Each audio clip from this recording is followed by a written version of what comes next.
Welcome, weary traveler, to a tale that spans millennia and crosses the boundaries between worlds. Tonight, we journey through the rise and fall of one of the most ancient and noble races to grace the continent, the Elves. This is a story of golden ages and bitter exile, of proud civilizations lost to time, and the endless struggle between destiny and choice. From their mysterious arrival on white ships to their current scattered existence, we will trace the long and winding path of the Ain Seed and Ain El, the elder folk whose legacy echoes through every stone of the lands humans now call home. Close your eyes and let us begin this ancient song of loss and remembrance. Our tale begins not in the familiar lands of the northern kingdoms, but in a world whose very name has been lost to the depths of time and tragedy. 2,500 years before the conjunction of the spheres would forever alter the nature of reality itself, there existed a civilization of such beauty and sophistication that its memory would haunt the dreams of their descendants for millennia to come. The Ain Wedbiana, as they were known in the most ancient texts, had built a paradise that stretched across continents and reached toward the very stars themselves. The world they inhabited bore no resemblance to the harsh and often brutal landscape that would later become the continent. Here, cities rose like crystalline dreams from valleys carpeted with flowers that sang in harmonies too beautiful for human ears to comprehend. The Ain Wedbiana had learned to work with the fundamental forces of creation itself, shaping reality through will and wisdom rather than crude technology or brute force. Their towers caught and refracted starlight into patterns that told stories spanning generations, while their gardens grew not just plants but entire ecosystems that existed in perfect balance with one another. Magic was not a tool to be wielded by the Unwedbiana, but a conversation to be held with the universe itself. They understood that reality was not fixed but fluid, responsive to those who approached it with proper respect and understanding. Through this deep connection to the cosmic forces, they had achieved what lesser races could only dream of, a society where want and suffering had been banished, not through oppression or inequality, but through a genuine understanding of how all things were connected to one another. But even paradise, it seemed, was not immune to the cruel whims of fate. The cataclysm that destroyed the Ain Wedbiana world came without warning and without mercy. A cosmic disaster of such magnitude that even their sophisticated understanding of reality's fundamental nature could not prepare them for its arrival. The very fabric of their dimension began to unravel, stars falling from their appointed places in the heavens while the ground beneath their feet cracked and split, revealing voids that led to places where existence itself had no meaning. Those who survived the initial devastation found themselves facing a choice that would define the fate of their people for generations to come. The world they had known and loved was dying, its death throes threatening to consume what remained of their once mighty civilization. Yet from this tragedy came opportunity, for the same cosmic forces that were destroying their realm had also torn holes in the barriers between worlds, revealing glimpses of other realities where life might continue, where their culture and wisdom might find new soil in which to take root. The great council that convened in the final days of their doomed world brought together the wisest and most powerful of the surviving Ain Wedbiana. These ancient beings, whose knowledge spans centuries, and whose understanding of magic reached depths that later generations would struggle even to imagine, faced a decision that would have broken lesser minds. They could remain and die with their beloved world, preserving their unity, even as everything they had ever valued turned to dust and shadow. Or they could divide their people, sending them into the unknown reaches of the multiverse with the hope that somewhere, in some distant realm, their legacy might endure. The debates that raged during those final weeks were marked by a gravity and passion that few historical moments could match. Some argued for unity above all else, insisting that the Ain Wedbiana people should face extinction together rather than risk losing their essential identity through separation and adaptation to alien environments. Others, however, spoke with equal conviction about the responsibility they bore to preserve not just their lives but their accumulated wisdom, their art, their understanding of truths that no other race had ever grasped.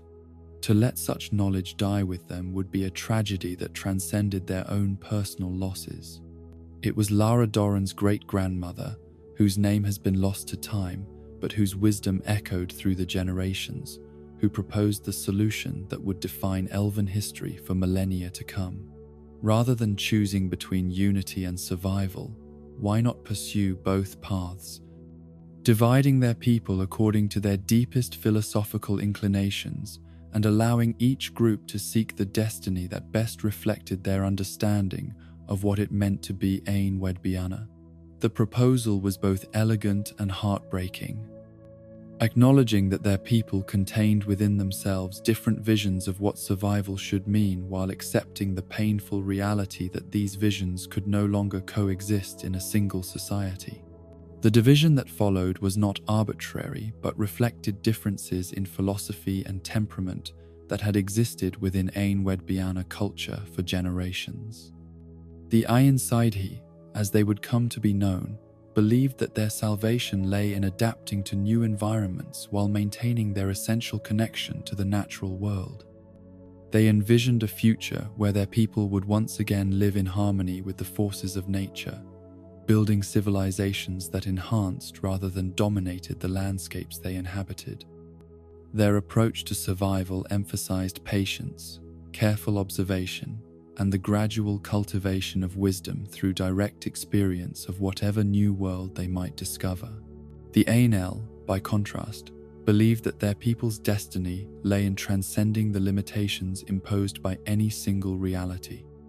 Rather than adapting to new environments, they would master the forces that connected all worlds, learning to travel between dimensions as easily as their ancestors had once walked between cities.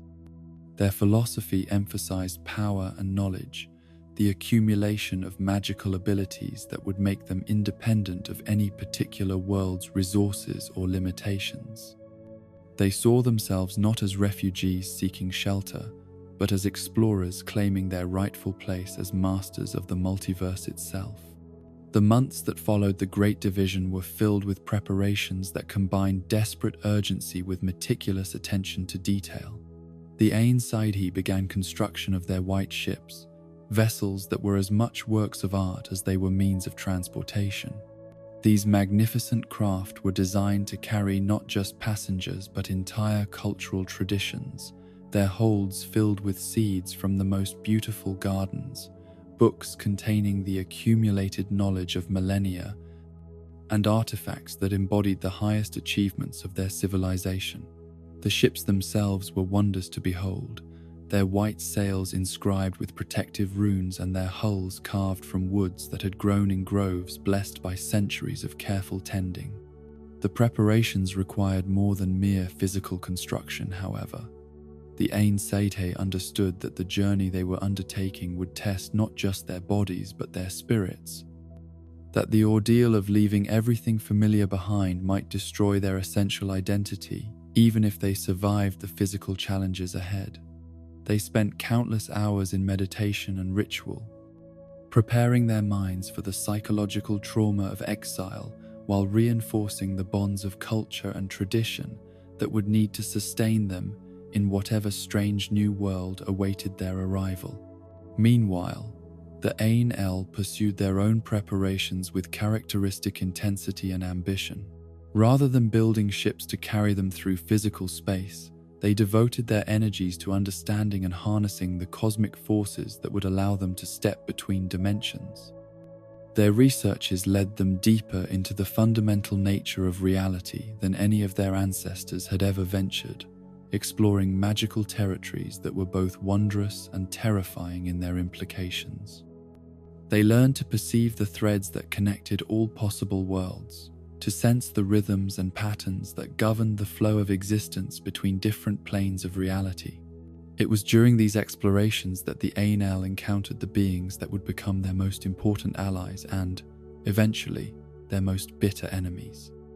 The unicorns existed outside the normal flow of dimensional reality, creatures of such purity and wisdom that they could travel between worlds without the need for magical assistance or technological aids.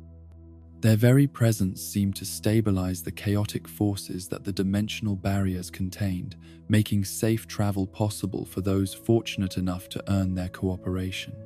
The first contact between the Ain-El and the unicorns was a moment of wonder that would be remembered and retold for generations afterward. These magnificent beings, whose beauty transcended any merely physical description, appeared as if summoned by the Ain-El's desperate need for guidance and assistance. Their communication took place not through words but through direct transmission of thought and emotion, a form of contact that was both more intimate and more profound than any conversation could ever be. The unicorns, it became clear, had been watching the destruction of the Ain-Wedbiana world with great sadness, understanding better than anyone the cosmic significance of what was being lost. They had seen civilizations rise and fall across countless dimensions, had witnessed the birth and death of entire realities, but the Ain-Wedbiana represented something special even in their vast experience. Here was a people who had achieved genuine harmony between consciousness and cosmos, who had learned to work with rather than against the fundamental forces of existence. To lose such wisdom would impoverish the entire multiverse. The alliance that developed between the Ain-El and the unicorns was based on mutual respect and shared understanding of the responsibilities that came with great power. The unicorns would provide the guidance and assistance necessary for the Ain-El to establish themselves in a new dimension, while the Ain-El would serve as guardians and protectors of the cosmic balance that the unicorns worked so tirelessly to maintain. It was a partnership that promised to benefit both races while ensuring that the accumulated wisdom of the Ain-Wedbiana would not be lost to the destructive forces that had claimed their original world. The establishment of Tir Nalia marked the beginning of a new chapter in Ain-El history, though one that would gradually diverge from the ideals that had originally motivated their exodus. The realm they discovered through the unicorn's guidance was everything they could have hoped for and more. A dimension where magic flowed as freely as water, and where the fundamental forces of reality seemed designed to respond to consciousness trained in the proper techniques. Here they could build not just a new civilization but a new form of existence entirely, one that transcended the limitations that bound other races to single worlds or dimensions.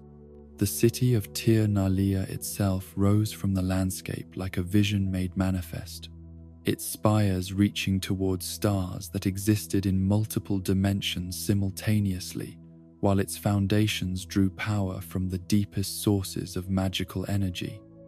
The architecture reflected Ain-El philosophy in every line and curve, embodying their belief that consciousness and cosmos were meant to work in perfect harmony. Each building was both a work of art and a focal point for magical energy, designed to enhance the natural abilities of its inhabitants while contributing to the overall harmony of the city as a whole.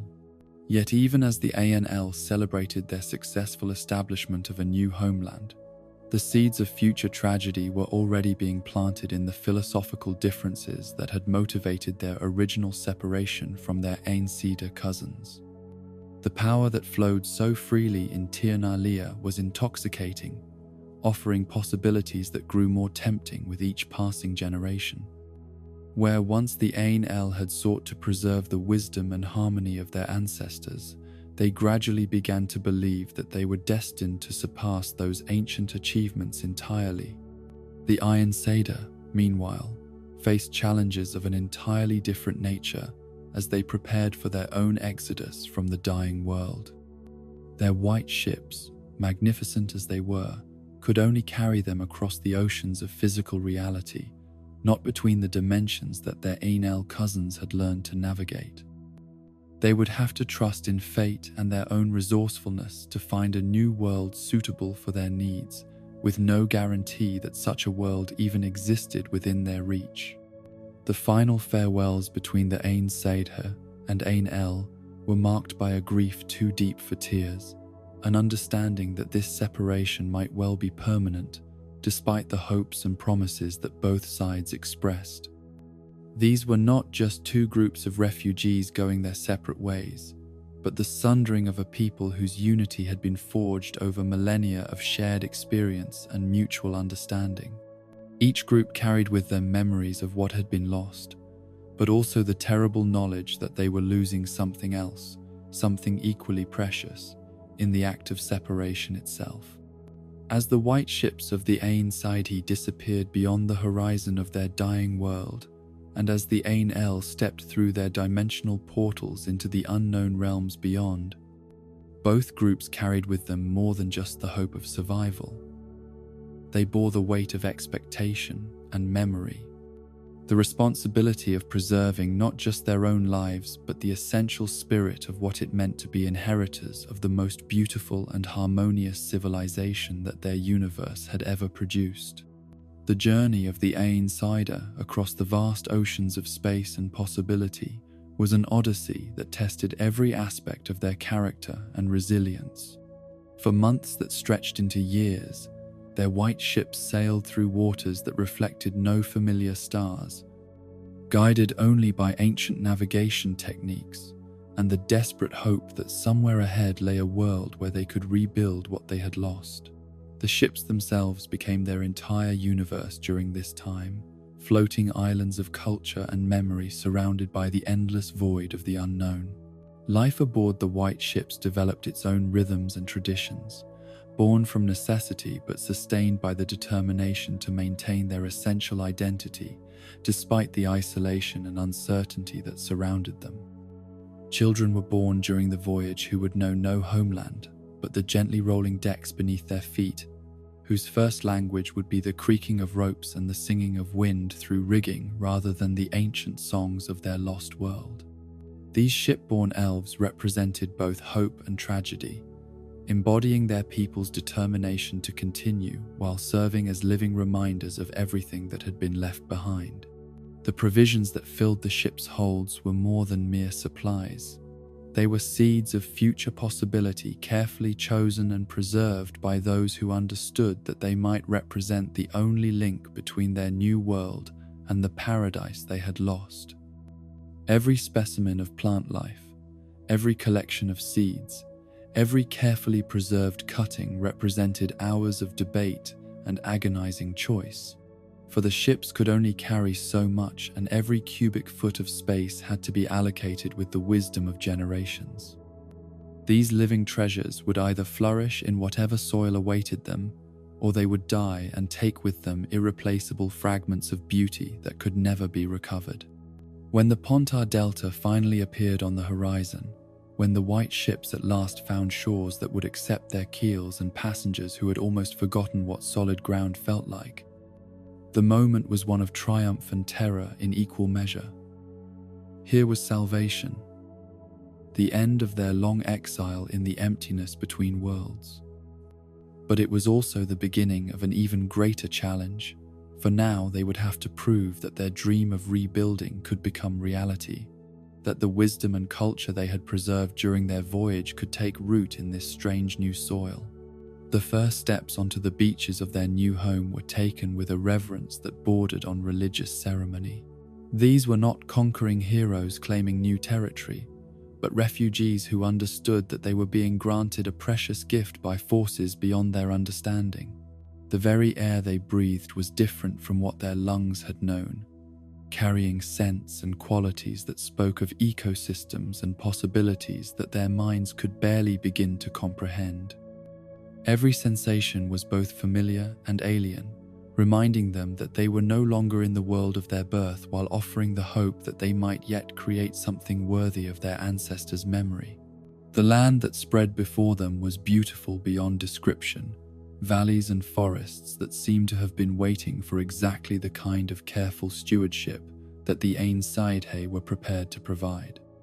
Rivers ran clear and sweet, their waters untainted by the industrial ambitions of races that saw nature as something to be exploited rather than partnered with. Mountains rose in the distance like sleeping guardians, their peaks promising mineral wealth and defensive advantages that could sustain a civilization for thousands of years. It was everything they had dared to hope for and more, a second chance that few peoples in the history of the multiverse had ever been granted. Yet, even as they celebrated their arrival and began the work of establishing their first settlements, the Einsidey carried within them the knowledge that their story was far from over.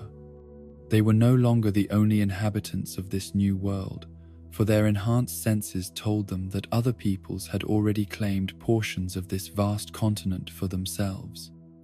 The gnomes who had greeted their arrival with cautious curiosity were clearly an ancient race with their own claims to these lands, while the traces of other civilizations could be detected in the distances that stretched beyond the horizon.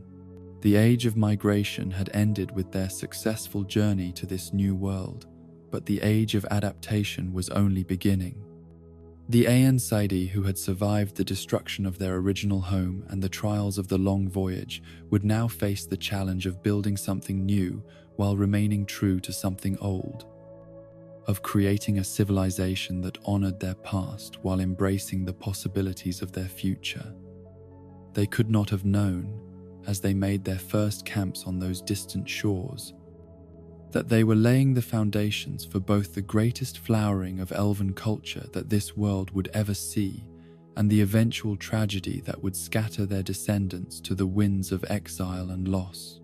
The white ships that had carried them so far would be carefully preserved, drawn up onto the beaches and maintained as monuments to the journey that had brought them to safety. But their true monuments would be built in the years to come, in the cities and gardens and works of art that would transform this new world into something that their ancestors would recognize as worthy of the traditions they had died to preserve. The age of migration was over, but the story of the elves in their new home was only beginning. The shores that had welcomed the Einsidey with such promise soon became the foundation for something far grander than mere survival. As the seasons turned, and the white ships settled deeper into the sand of their final resting place, the elves who had once been refugees began the slow transformation into masters of their new domain. The work was not hurried, for the Einsidey had learned from their ancestors the value of patience and careful observation. They moved across their new homeland like gardeners rather than conquerors, studying each valley and forest with the attention that artists reserve for their most precious canvases. The first permanent settlements rose not from ambition but from necessity, shelter against the winter storms that swept down from mountains whose names they had not yet learned to speak. Yet even these humble beginnings bore the unmistakable mark of elven craftsmanship and philosophy. Where human builders might have hewn stone and felled trees with ruthless efficiency, the Einsidey worked in partnership with the landscape itself. Their buildings seemed to grow from the earth rather than being imposed upon it, their walls following the natural contours of hillsides while their foundations drew strength from the bedrock beneath. The materials they chose spoke of a deep understanding of the relationship between form and function that went far beyond mere architectural technique. Stone was selected not just for its durability but for its harmony with the surrounding environment, each block chosen for the way its color and texture would complement the natural beauty of the site. Wood was harvested with ceremonies that honored the sacrifice of the trees, while metal was worked with techniques that enhanced its natural properties rather than forcing it into unnatural shapes. Every element of their construction reflected the fundamental belief that civilization should enhance rather than dominate the world that sustained it. As their confidence grew and their understanding of their new home deepened, the Einsidey began to envision settlements that would rival the lost glories of their original world. The cities they planned would be more than mere collections of buildings. They would be living expressions of elven philosophy and artistry, places where the boundary between nature and culture dissolved into something that transcended both. These would be monuments to the possibility of harmony, demonstrations that intelligence and beauty could work together to create something greater than either could achieve alone. The location chosen for their first great city was a valley where 3 rivers converged, their waters running clear and sweet through meadows carpeted with flowers that bloomed in sequence throughout the growing season. Here, the natural amphitheatre formed by surrounding hills provided both protection and acoustic properties that would enhance the musical traditions they had carried from their lost homeland. The site seemed to have been waiting for exactly the kind of attention that elven architects could provide, its natural features crying out for enhancement and completion through careful and loving intervention. The planning process that preceded construction was as elaborate and thoughtful as the building itself would eventually become. For months that stretched into years, elven architects and philosophers walked every inch of the chosen ground, studying how the light fell at different times of day and season. Observing the patterns of wildlife movement and plant growth that would need to be incorporated into their design, they consulted not just their own aesthetic preferences but the deeper rhythms of the land itself, seeking to create something that would feel inevitable rather than imposed. When construction finally began, it was with ceremonies that acknowledged the magnitude of what they were attempting. The first stone was laid with rituals that honored both the earth from which it came and the vision that would transform it into something transcendent. The workers who gathered for this moment understood that they were not just building a city, but creating a legacy that would endure for thousands of years. A testament to the possibility that beauty and function could exist in perfect balance. The building techniques they employed had been refined over millennia of practice, but adapted to the specific requirements of their new environment. Stone was fitted with such precision that no mortar was required. Each block cut and shaped to interlock with its neighbors in patterns that would distribute weight and stress more efficiently than any crude cementing could achieve. The walls that rose from these foundations curved and flowed like living things, their surfaces carved with reliefs that told the story of their people's journey while celebrating the natural beauty of their new home. The city that gradually took shape in that river valley was unlike anything that had ever been built on the continent. Its streets followed the natural contours of the landscape, winding between buildings that seemed to have grown from the earth itself rather than being constructed upon it. Gardens were not afterthoughts, but integral parts of the urban plan, their carefully tended plants serving both aesthetic and practical purposes as they purified the air and provided food for both body and spirit. Water flowed throughout the city in channels that had been carved to enhance rather than constrain the natural movement of the rivers, creating fountains and pools that provided both beauty and practical benefits. The architecture itself was a testament to the elven understanding of the relationship between form and meaning. Every building served multiple purposes, their designs incorporating elements that enhanced the daily lives of their inhabitants while contributing to the overall harmony of the city as a whole. Homes were designed to catch and focus morning light while providing cool shade during the heat of summer afternoons. Public buildings incorporated acoustic elements that made them perfect venues for the musical performances that were central to elven culture. Even the simplest structures bore decorative elements that transformed mundane functions into opportunities for aesthetic contemplation. The materials used in construction were chosen not just for their practical properties but for their symbolic significance and natural beauty. Local stone was preferred when possible, its familiar colors and textures helping to integrate each building into the surrounding landscape. When exotic materials were required, they were selected for their ability to complement rather than dominate the indigenous elements, creating compositions that celebrated diversity while maintaining overall unity. The result was architecture that seemed to have existed forever, so perfectly did it harmonize with its natural setting. But it was in the details that elven craftsmanship truly revealed its superiority to anything that other races had achieved. Door handles were carved from single pieces of wood or stone, their shapes designed to fit perfectly in the hand, while their surfaces bore decorative patterns that told stories or conveyed blessings. Windows were framed with intricate tracery that filtered light into patterns that changed throughout the day. creating ever-shifting displays of shadow and illumination that transformed ordinary rooms into galleries of natural art. Even the most functional elements like drainage systems and storage spaces were designed with an attention to beauty that elevated the mundane into the realm of the sublime.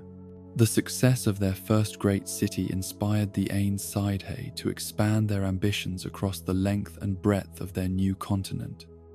Within centuries, a network of settlements had spread from the original landing sites to encompass river valleys and mountain passes that offered strategic advantages or exceptional beauty.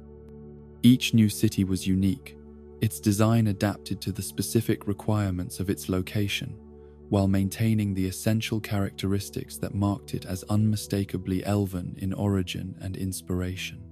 In the northern reaches, where winters were harsh and summers brief, elven architects learned to work with ice and snow, as well as more traditional materials. Their buildings in these regions were designed to channel and sculpt the natural forces of winter, creating structures that grew more beautiful as the seasons turned cold, rather than merely enduring the climate's challenges. Ice gardens became a distinctive feature of northern elven cities, carefully tended spaces where frozen water was shaped into temporary artworks that celebrated the unique beauty of each winter's weather patterns. The southern settlements, blessed with longer growing seasons and more temperate climates, became centers of agricultural innovation and botanical artistry.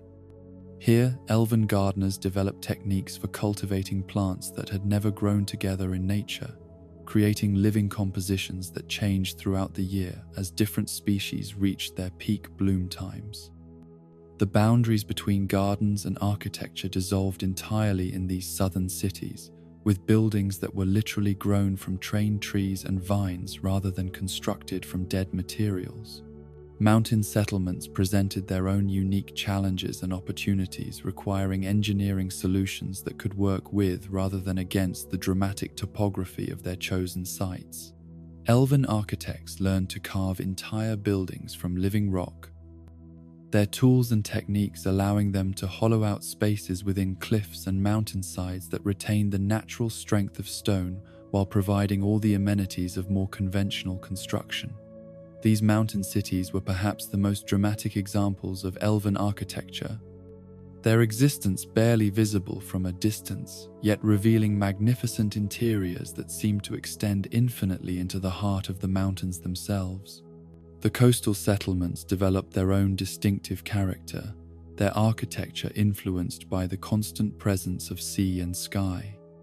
Here, elven builders learned to work with materials that could withstand salt spray and storm winds while maintaining the elegance and beauty that characterized all their construction.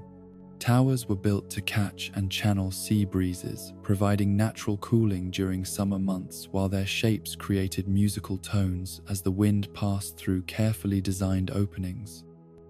Harbors were constructed that protected visiting ships while enhancing rather than disrupting the natural beauty of the coastline. Each of these diverse settlements contributed to the growing network of elven civilization, connected by roads that were themselves works of art. Elven road builders did not simply cut straight lines through the landscape, but followed routes that enhanced the journey, as well as facilitating transportation. Their paths wound through the most beautiful parts of the countryside, past carefully maintained groves and overlooks that provided travelers with opportunities for rest and contemplation.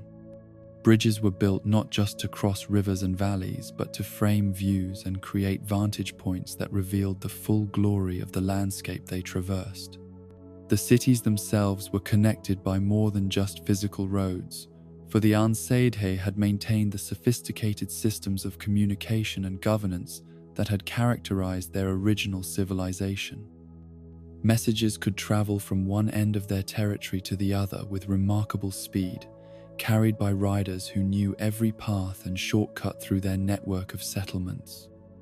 More importantly, the cities shared a common culture and set of values that ensured cooperation and mutual support, even when physical distance made direct contact difficult.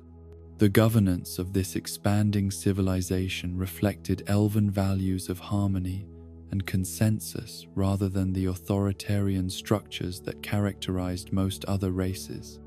Decisions were made through elaborate consultation processes that ensured all voices were heard and all perspectives considered before any course of action was chosen. Leadership roles rotated among those who had demonstrated wisdom and competence, with no individual holding power long enough to become corrupted by its exercise. The result was a form of government that was both effective and just, capable of making necessary decisions while maintaining the support and participation of all its citizens. Trade between elven cities was conducted according to principles that prioritized fairness and mutual benefit over individual profit.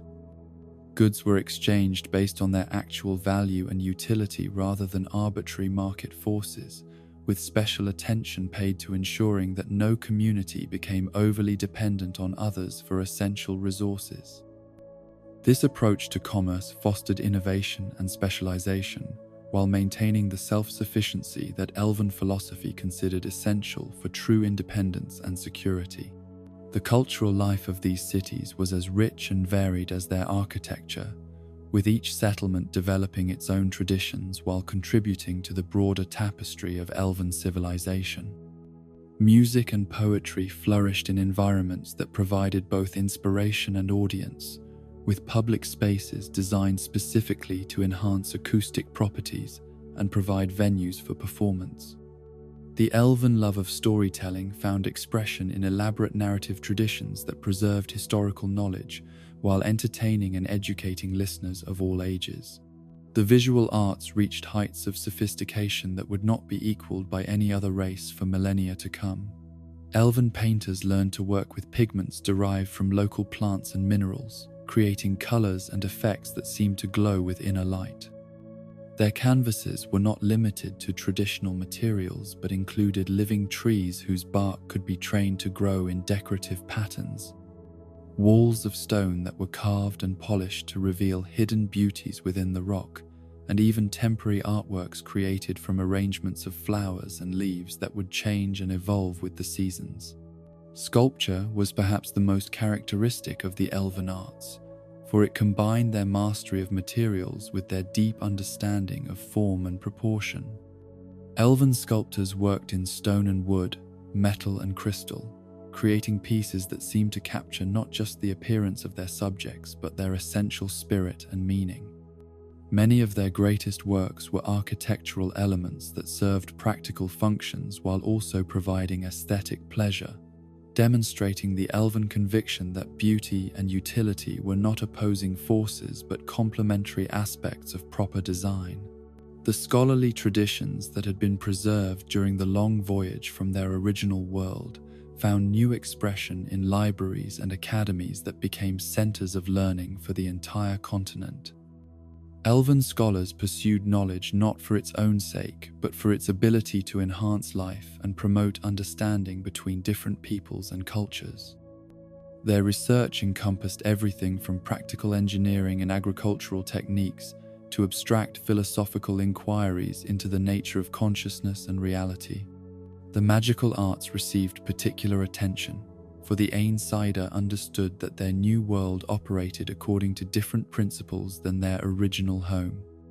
The energies that flowed through this landscape were both familiar and strange, requiring new techniques and approaches that could work with, rather than against the natural forces they encountered. Elven mages spent centuries learning to read the subtle currents of power that ran beneath the surface of ordinary reality, developing spells and rituals that enhanced their abilities while maintaining the harmony with nature that was central to their worldview. Yet, even as elven civilization reached heights of beauty and sophistication that would inspire wonder for thousands of years to come, the seeds of future conflict were already being planted in the very success of their achievements. The expansion of elven settlements across the continent brought them into contact with other races who had their own claims to the lands and resources that the Ainsider were learning to value. The gnomes who had initially welcomed them as fellow refugees from distant catastrophes gradually began to resent the way elven cities seemed to attract the most beautiful and fertile locations, leaving less desirable territories for their own development. More serious conflicts arose with the dwarves, whose approach to civilization was fundamentally different from elven philosophy and methods. Where the Ain Seidr sought to work in harmony with natural forces, the dwarves believed in imposing their will upon the landscape through engineering and technology that subdued rather than cooperated with environmental challenges. The inevitable clashes over mining rights and territorial boundaries were intensified by cultural misunderstandings that ran deeper than mere disagreements over practical matters. The Varans, those ancient lizard people who had established their own cities long before either elves or dwarves had arrived on the continent, presented a different kind of challenge. Their civilizations were older and more established than anything the Ain Seidr had yet built, but they operated according to principles that elven minds found difficult to understand or accept. The taking of Loch Muin from its Vran inhabitants was perhaps the first truly aggressive action that elven civilization had undertaken since arriving in their new world, marking a departure from their original principles that would have consequences extending far beyond the immediate military victory. The werebubs, those strange and savage creatures that inhabited the deepest forests and most remote mountains, represented a threat that was more elemental than political. Their raids on elven settlements were motivated not by territorial disputes or resource conflicts, but by a fundamental hostility to civilization itself. Fighting them required elven warriors to develop new tactics and weapons, to learn forms of violence that sat uneasily with their cultural values, but were necessary for the protection of their people and achievements. These conflicts, though limited in scope and duration, began to change elven society in subtle but significant ways. The weapons and armor that had been created primarily for ceremonial purposes were gradually refined and improved for actual combat use. The famous elven bows, whose design had been perfected through centuries of hunting and target practice, were modified to serve as weapons of war rather than tools for providing food and recreation.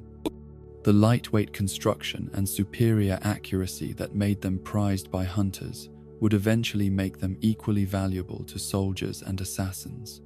The arrows that elven fletchers created for these improved bows were works of art as well as instruments of death. The grey feathers that adorned their shafts were selected not just for their aerodynamic properties but for their symbolic significance, representing the twilight realm between peace and war that elven civilization now seemed destined to inhabit. The fluted shafts that reduced weight while increasing stiffness were products of mathematical calculations as well as aesthetic sensibilities, demonstrating the elven ability to combine beauty with deadly efficiency. The three-edged arrowheads that crowned these masterpieces of the Fletcher's art were perhaps the most sophisticated projectile points ever created. Their spiral design, ensuring that wounds would be both difficult to heal and impossible to ignore. The internal damage that such arrows could cause was devastating, their rotating motion as they penetrated flesh creating injuries that conventional medical treatment could rarely address successfully. Yet even these instruments of war bore decorative elements and symbolic meanings that connected them to the broader traditions of elven culture. The armor that protected elven warriors was as distinctive as their weapons, its design reflecting the same principles that governed all aspects of their material culture. Rather than the heavy plate armor that other races preferred, elven armor makers created protection that was lightweight and flexible, while still providing effective defense against the weapons they were likely to encounter. The furs and hides that formed the basis of most elven armor were carefully selected and treated to enhance their natural properties, resulting in protection that was both practical and beautiful. The techniques used to create this armor were closely guarded secrets that were passed down through generations of craftsmen, each adding refinements and improvements that enhanced both the protective qualities and aesthetic appeal of the finished products. The patterns of decoration that adorned the finest pieces told stories and conveyed meanings that were understood by all members of Elven society, creating a visual language that communicated status, achievements, and allegiances without the need for words or explanation. Yet even as they developed these military capabilities, the Ainsider remained fundamentally different from the warrior cultures that characterized most other races. Their approach to combat emphasized skill and intelligence over brute force, favoring tactics that minimized casualties while achieving strategic objectives. The training that Elven warriors received included extensive education in history, philosophy, and diplomacy, as well as weapons handling, for they were expected to serve as ambassadors and negotiators, as well as fighters when circumstances required. The language that bound Elven civilization together was as sophisticated and beautiful as any other aspect of their culture. Elder speech had evolved over millennia of use, its grammar and vocabulary refined to express subtle distinctions of meaning that were impossible in cruder tongues. The musical qualities of the language made it particularly suited to poetry and song, while its precision and flexibility allowed for philosophical and technical discussions of remarkable sophistication. The preservation of Elder speech was considered a sacred duty by all members of Elven society, for language was understood to be more than just a tool for communication. It was a repository of cultural memory, a vessel that carried the accumulated wisdom and experience of countless generations. The words and phrases that made up the language bore the traces of historical experiences, philosophical insights, and artistic achievements that would be lost forever if the language itself were allowed to die or become corrupted through contact with inferior tongues. The education system that ensured the transmission of Elder speech from one generation to the next was one of the great achievements of Elven civilization. Children learned not just the vocabulary and grammar of their ancestral language, but its deeper meanings and cultural significance. They were taught to hear the music that was inherent in properly spoken Elder speech, to appreciate the poetry that could be found in even ordinary conversation, and to understand the responsibility they bore as carriers of a linguistic tradition that connected them to the very foundations of their civilization. Yet even as they treasured their ancient language, the Ain Sidhe were not isolationists who refused to communicate with other races. Their scholars and diplomats learned to speak the various tongues of their neighbors, often achieving fluency that exceeded that of native speakers. This linguistic versatility was seen not as a betrayal of their own traditions, but as an extension of the Elven commitment to understanding and harmony. To communicate effectively with others, one had to meet them on their own terms, speaking in ways they could comprehend while gradually introducing them to higher forms of expression and thought. The common speech that was gradually emerging as a lingua franca for interracial communication was heavily influenced by Elven contributions, though few speakers of this mongrel tongue realized how much they owed to the superior linguistic traditions of the Elder folk. Elven scholars worked carefully to ensure that the most important concepts and distinctions were preserved even when translated into simpler forms of expression, recognizing that the gradual degradation of language was often the first step toward the decay of the civilization that depended upon it. The religious and philosophical beliefs that guided Elven civilization were as complex and sophisticated as any other aspect of their culture, though they were rarely discussed with outsiders who were considered incapable of understanding their subtleties and implications. The deity that most closely corresponded to Elven spiritual needs was known by many names and manifestations, but was most commonly understood as a feminine principle that embodied the fertile and nurturing aspects of existence. Dana Mayedba, the Eternal One, was both mother and lover, creator and sustainer, the source from which all life flowed, and the destination to which all consciousness would eventually return.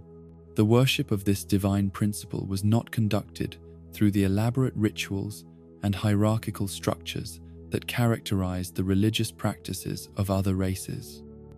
Instead, Elven spirituality was integrated into every aspect of daily life, expressed through the careful attention to beauty and harmony that governed everything from architecture to agriculture. To live properly was to worship constantly, to honor the divine presence that could be found in every flower that bloomed, every song that was sung, every work of art that captured some fragment of eternal truth. The philosophical framework that supported this religious understanding was based on the fundamental belief that consciousness and cosmos were not separate entities but different aspects of a single, unified reality. The individual mind was understood to be a focal point for universal consciousness, a temporary configuration of awareness that participated in but did not own the cosmic intelligence that flowed through all things. This understanding had profound implications for how Elven society was organized and how individuals understood their responsibilities to both their community and the larger world. The concept of death, in particular, was approached with a serenity that other races found difficult to understand or accept. The Ironside understood that consciousness was eternal, even though individual manifestations of it were temporary, that what others called death was simply a transformation from one form of existence to another. This did not make them careless with life or indifferent to loss, but it did provide them with a perspective that allowed them to face mortality with dignity and acceptance rather than fear and denial. The artistic expressions of these religious and philosophical beliefs were among the most beautiful achievements of Elven civilization. Temples were built that seemed to capture and focus the divine presence rather than merely housing symbols of it. Gardens were designed as meditation spaces that revealed the underlying patterns and harmonies that governed natural processes. Music and poetry were created that seemed to give voice to truths that could not be expressed in ordinary language, allowing listeners to experience directly the unity and beauty that lay at the heart of existence. Yet, even as Elven civilization reached heights of achievement that would inspire wonder and envy for millennia to come, the very perfection of their accomplishments was beginning to create problems that their philosophy and traditions were not equipped to address. The low birth rate that had always characterized their race was becoming more pronounced as their society grew more sophisticated and their individuals more focused on personal achievement and fulfillment. The long lifespans that allowed for the accumulation of wisdom and skill also meant that social change occurred very slowly, making it difficult for Elven society to adapt to new challenges and circumstances. The interactions with other races that had begun as friendly exchanges of knowledge and goods were gradually becoming more complex and problematic as territorial disputes arose and cultural misunderstandings accumulated. The Ironside found themselves increasingly isolated from their neighbors not through choice, but through the inevitable friction that occurred when very different approaches to existence were forced into close proximity. Their very excellence in art and philosophy, their superior understanding of magic and nature, their more beautiful cities and more sophisticated culture, all served to create resentment among races who felt diminished by comparison. The success of Elven civilization was thus both its greatest achievement and the source of its eventual downfall. By creating something so beautiful and perfect, by demonstrating possibilities that other races could barely imagine, let alone achieve, the Ainsidie had inadvertently established themselves as targets for envy and aggression. Their pacifist philosophy and preference for harmony over conflict left them poorly prepared for the challenges that would soon emerge from across the sea, carried by refugees who would prove far less willing to accept secondary status than the elves themselves had been when they first arrived on these shores. But those dark days still lay in the future, and for now the golden age of Elven civilization continued to flourish in all its magnificent beauty. The cities they had built would endure for centuries, their architecture and artistry serving as inspiration and example for all who encountered them. The culture they had created would influence every aspect of life on the continent, from the languages spoken in distant villages to the songs sung by traveling bards. The magic they had mastered would shape the development of supernatural arts for generations to come, while their understanding of the relationship between consciousness and cosmos would provide the philosophical foundation for advances in knowledge that had not yet been dreamed of. This was the Golden Age, the time when everything seemed possible and the future stretched ahead filled with infinite promise. The Ain Sidhe had successfully rebuilt their civilization in a new world, creating something that honored their past while embracing the possibilities of their present. They could not have known, as they celebrated another successful harvest, or completed another magnificent building, or composed another beautiful song, that forces were already in motion that would sweep away everything they had achieved and scatter their people to the winds of history. For now, though, the sun shone brightly on the cities of the elder folk, and the songs they sang echoed across valleys and rivers that had learned to respond to the music of their voices. The golden age of the elves was at its height, and the world had never seen anything more beautiful than what they had accomplished in their new home. The signs began subtly, as cosmic catastrophes often do, with small anomalies that the wisest of elven scholars noticed but could not yet explain. Ancient trees that had stood for centuries began to shed their leaves out of season, their branches reaching towards skies that seemed somehow different, though none could say precisely how. The songs of birds changed their patterns, carrying melodies that spoke of unease and anticipation, while the very air itself took on qualities that made even the most sensitive elven senses struggle to interpret what they were detecting. In the great libraries of the elven cities, astronomers who had spent lifetimes mapping the movements of stars and planets began to record observations that challenged everything they thought they understood about the nature of reality itself. Celestial bodies appeared in positions where no calculations suggested they should be, while familiar constellations seemed to shift and waver as if seen through water rather than the crystal clarity of normal night skies. The mathematical models that had predicted eclipses and planetary alignments with perfect accuracy for millennia suddenly began to fail, their elegant equations producing results that bore no relationship to what could actually be observed in the heavens above. The magical energies that flowed through the land, those subtle currents of power that elven mages had learned to read and channel with such skill, began to fluctuate in ways that defied all precedent and understanding. Spells that had been performed countless times with predictable results now produced effects that ranged from the merely unexpected to the genuinely dangerous. Healers found that their traditional remedies sometimes worked with unusual potency, while at other times failed entirely, leaving them to wonder whether their knowledge was somehow becoming corrupted or whether the fundamental nature of magical force itself was changing. The philosophical implications of these disturbances were perhaps more troubling to elven minds than the practical difficulties they created. The Ironsider had built their entire civilization on the assumption that the universe operated according to comprehensible principles, that consciousness and cosmos were partners in a dance of such perfect harmony that understanding one necessarily led to wisdom about the other.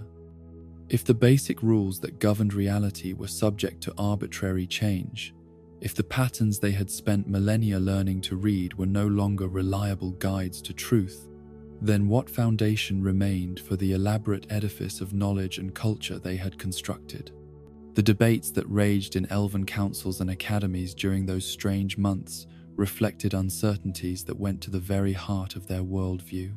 Some scholars argued that the anomalies were temporary disturbances that would eventually resolve themselves, natural variations in cosmic processes that appeared alarming only because of their rarity and the limited perspective of observers confined to a single world. Others suggested that they were witnessing the beginning of changes so fundamental that their entire understanding of existence would need to be reconsidered and rebuilt from first principles. A few of the most far-sighted thinkers began to propose theories that seemed almost too disturbing to contemplate seriously. What if these disturbances were not natural phenomena at all, but the consequences of actions taken by conscious beings with powers beyond anything the elves had previously imagined.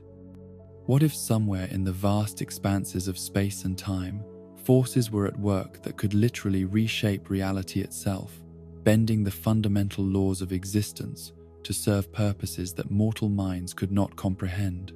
The answers to these questions began to emerge not through scholarly research or philosophical debate, but through direct experience of phenomena so extraordinary that even elven sophistication was inadequate to process their implications. The first documented appearance of creatures that clearly belonged to no natural category known to biological science occurred near the coastal city, where elven shipwrights still maintained the white vessels that had brought their ancestors to this world. Fishermen returning from their daily labors brought tales of things glimpsed beneath the waves that combined features of different species in ways that violated every principle of anatomy and physiology. These early encounters with what would later be recognized as conjunctive entities were brief and confused. The witnesses often unsure whether they had actually seen anything or had fallen victim to hallucinations brought on by the strange atmospheric conditions that had begun to plague the coastal regions. But as the reports multiplied and began to include observations from sources whose reliability could not be questioned, it became clear that something unprecedented was happening to the very nature of life itself. The creatures that emerged from sea and forest during those tumultuous months defied every category that elven natural philosophy had developed to understand the living world. Some appeared to be amalgamations of existing species, bearing the heads of wolves on the bodies of great cats, or the wings of eagles grafted onto the torsos of serpents.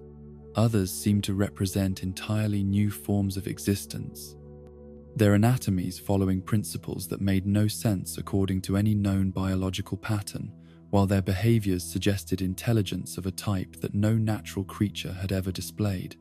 More disturbing than their alien appearances were the effects these beings had on the environments they inhabited. Plants and animals that had coexisted peacefully for centuries began to display aggressive and predatory behaviors that had never been observed before. Forests that had been sanctuaries of tranquility became places of constant struggle as creatures that should have been herbivores developed tastes for flesh, while predators that had always hunted alone began to form packs with coordination that suggested a hive-mind intelligence. The magical practitioners among the elves found themselves facing challenges that their training had never prepared them to address. The spells and rituals that had once allowed them to communicate with natural spirits and elemental forces now produced responses that were chaotic and often hostile.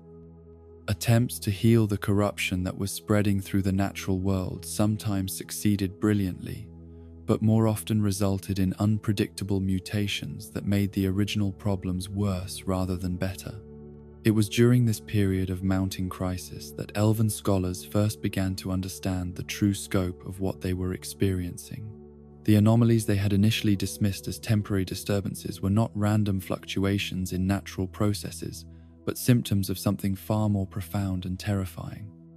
The barriers that separated different planes of existence, the fundamental boundaries that kept various forms of reality distinct and stable, were beginning to break down under pressures that no single world or dimension could have generated alone.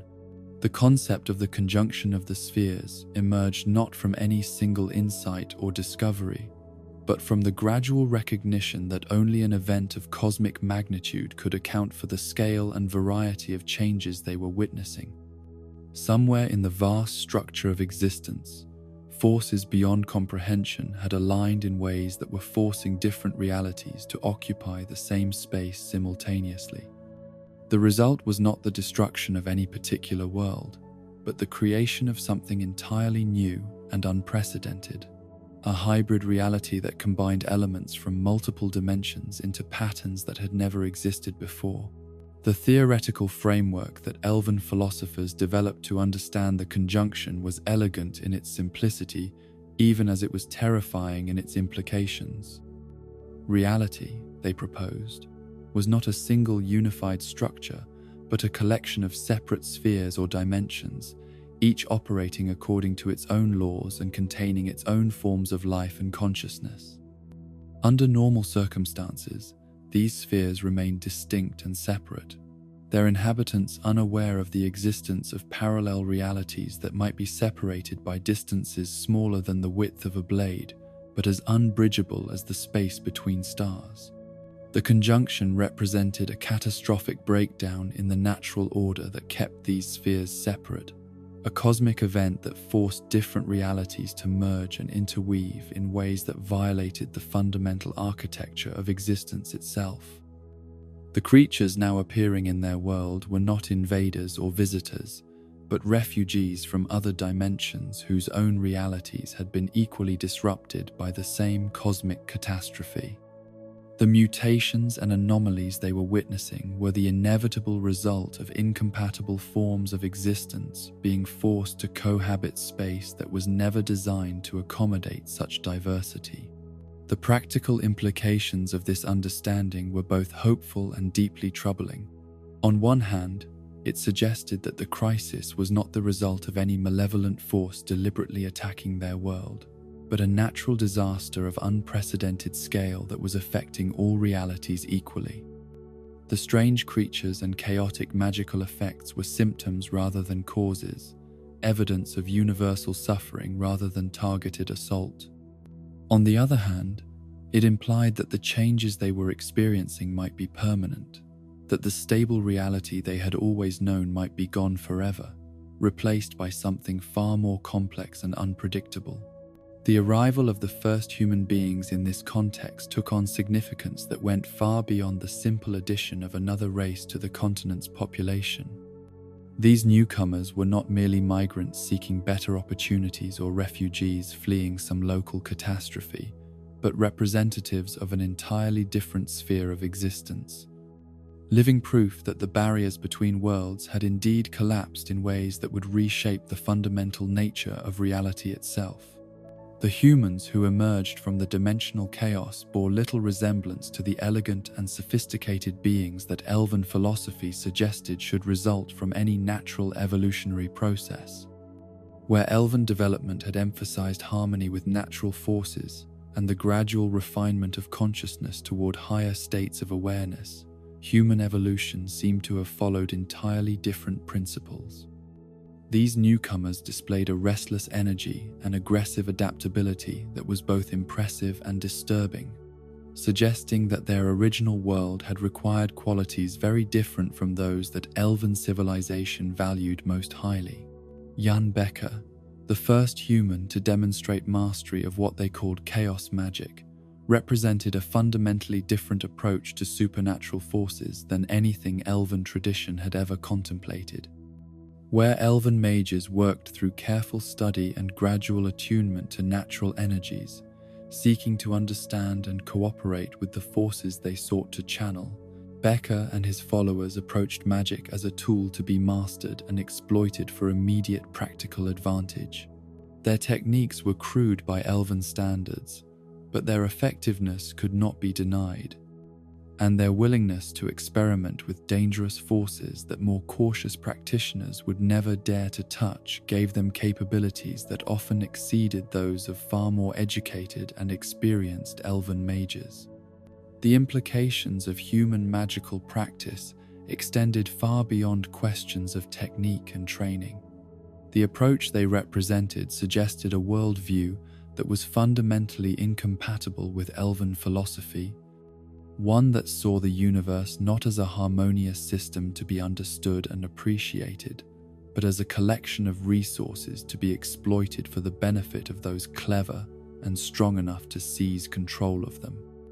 This was not merely a difference in magical theory, but a fundamental disagreement about the nature of existence itself and the proper relationship between consciousness and cosmos. The chaos that human mages learned to harness was itself a product of the conjunction, a form of energy that emerged from the intersection and conflict between different dimensional systems.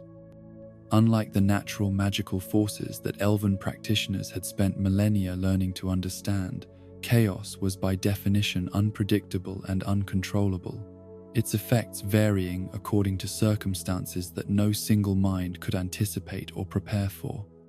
Yet this very unpredictability was what made it so attractive to beings who had evolved in a reality where constant change and adaptation were necessary for survival. The environmental changes that accompanied the conjunction created opportunities for human expansion that might not have existed under more stable conditions. The disruption of established ecosystems and the appearance of new forms of life meant that traditional patterns of territorial control and resource exploitation were no longer relevant. In the confusion and uncertainty that followed the cosmic catastrophe, aggressive and adaptable newcomers could establish themselves in ways that would have been impossible if they had arrived in a world where every niche was already occupied by well-established inhabitants. The Elven response to these changes reflected both the strengths and weaknesses of their philosophical and cultural traditions. Their sophisticated understanding of natural processes allowed them to adapt more successfully than most other races to the new conditions created by the conjunction. While their magical knowledge proved invaluable in dealing with the chaotic energies and anomalous creatures that had begun to appear throughout their territories, their cities, designed with such careful attention to harmony with natural forces, proved remarkably resilient to the environmental disruptions that were devastating less thoughtfully planned settlements. Yet the very qualities that made Elven civilization so successful in dealing with the immediate consequences of the conjunction also made it vulnerable to the longer-term challenges that would emerge from the new reality. Their preference for consensus and careful deliberation served them poorly when faced with competitors who were willing to act quickly and decisively to seize advantages. Their commitment to harmony and balance made it difficult for them to respond effectively to beings whose approach to existence was fundamentally predatory and exploitative. The philosophical crisis that the conjunction created within Elven society was perhaps more serious than any of the practical challenges they faced. For millennia, their understanding of existence had been based on the assumption that consciousness and cosmos were partners in a dance of ever-increasing harmony and beauty. The appearance of chaos magic and the beings who wielded it suggested that this fundamental assumption might be wrong, that the universe might be far more arbitrary and hostile than their most pessimistic philosophers had ever imagined. The debates that raged in Elven councils during this period reflected uncertainties that went to the very foundation of their civilization. If the ordered universe they had always believed in was actually a temporary exception to more general principles of chaos and conflict, then what meaning could their achievements possibly have? If beauty and harmony were not fundamental truths but merely local phenomena that could be swept away by forces beyond their control, then what justification existed for the elaborate culture they had spent centuries creating? Some Elven thinkers responded to these challenges by retreating into increasingly rigid orthodoxy, insisting that the traditional beliefs and practices of their people represented eternal truths that could not be invalidated by temporary disturbances, however dramatic they might appear. Others moved in the opposite direction, arguing that the conjunction had revealed the bankruptcy of their entire philosophical system, and that only by completely reimagining their approach to existence could they hope to survive in the new reality that was emerging around them. The most thoughtful responses came from scholars who recognized that the truth lay somewhere between these extremes. The conjunction had indeed revealed aspects of reality that Elven philosophy had not previously taken into account, but this did not necessarily invalidate everything their ancestors had learned about the nature of existence. Perhaps what was needed was not the abandonment of their traditional wisdom, but its expansion and refinement to accommodate the new information that circumstances had forced them to confront. The magical research that emerged from this period of intellectual ferment produced innovations that would influence supernatural practice for millennia to come. Elven mages learned to work with chaos energy without abandoning their fundamental commitment to harmony and balance. developing techniques that could channel the wild forces unleashed by the conjunction while maintaining the careful attention to consequence and responsibility that had always characterized their approach to magical practice. These new developments in elven magic were driven not by abstract curiosity, but by urgent practical necessity. The creatures emerging from other dimensions often possessed abilities and resistances that made traditional magical approaches ineffective, while the environmental disruptions caused by the conjunction created problems that required solutions beyond anything their ancestors had ever needed to devise. The synthesis of chaos magic with traditional elven techniques produced spells and rituals of unprecedented power and flexibility, though always employed with the careful restraint that elven culture demanded.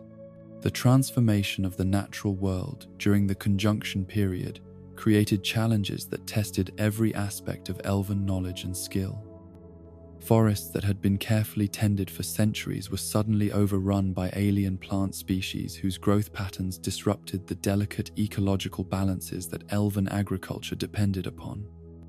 Rivers changed their courses as dimensional instabilities affected the fundamental geography of the continent, while mountain ranges shifted and reformed under pressures that no geological process could account for. The weather itself became unreliable, as atmospheric conditions responded to the presence of elements from other dimensions. Seasons arrived early or late.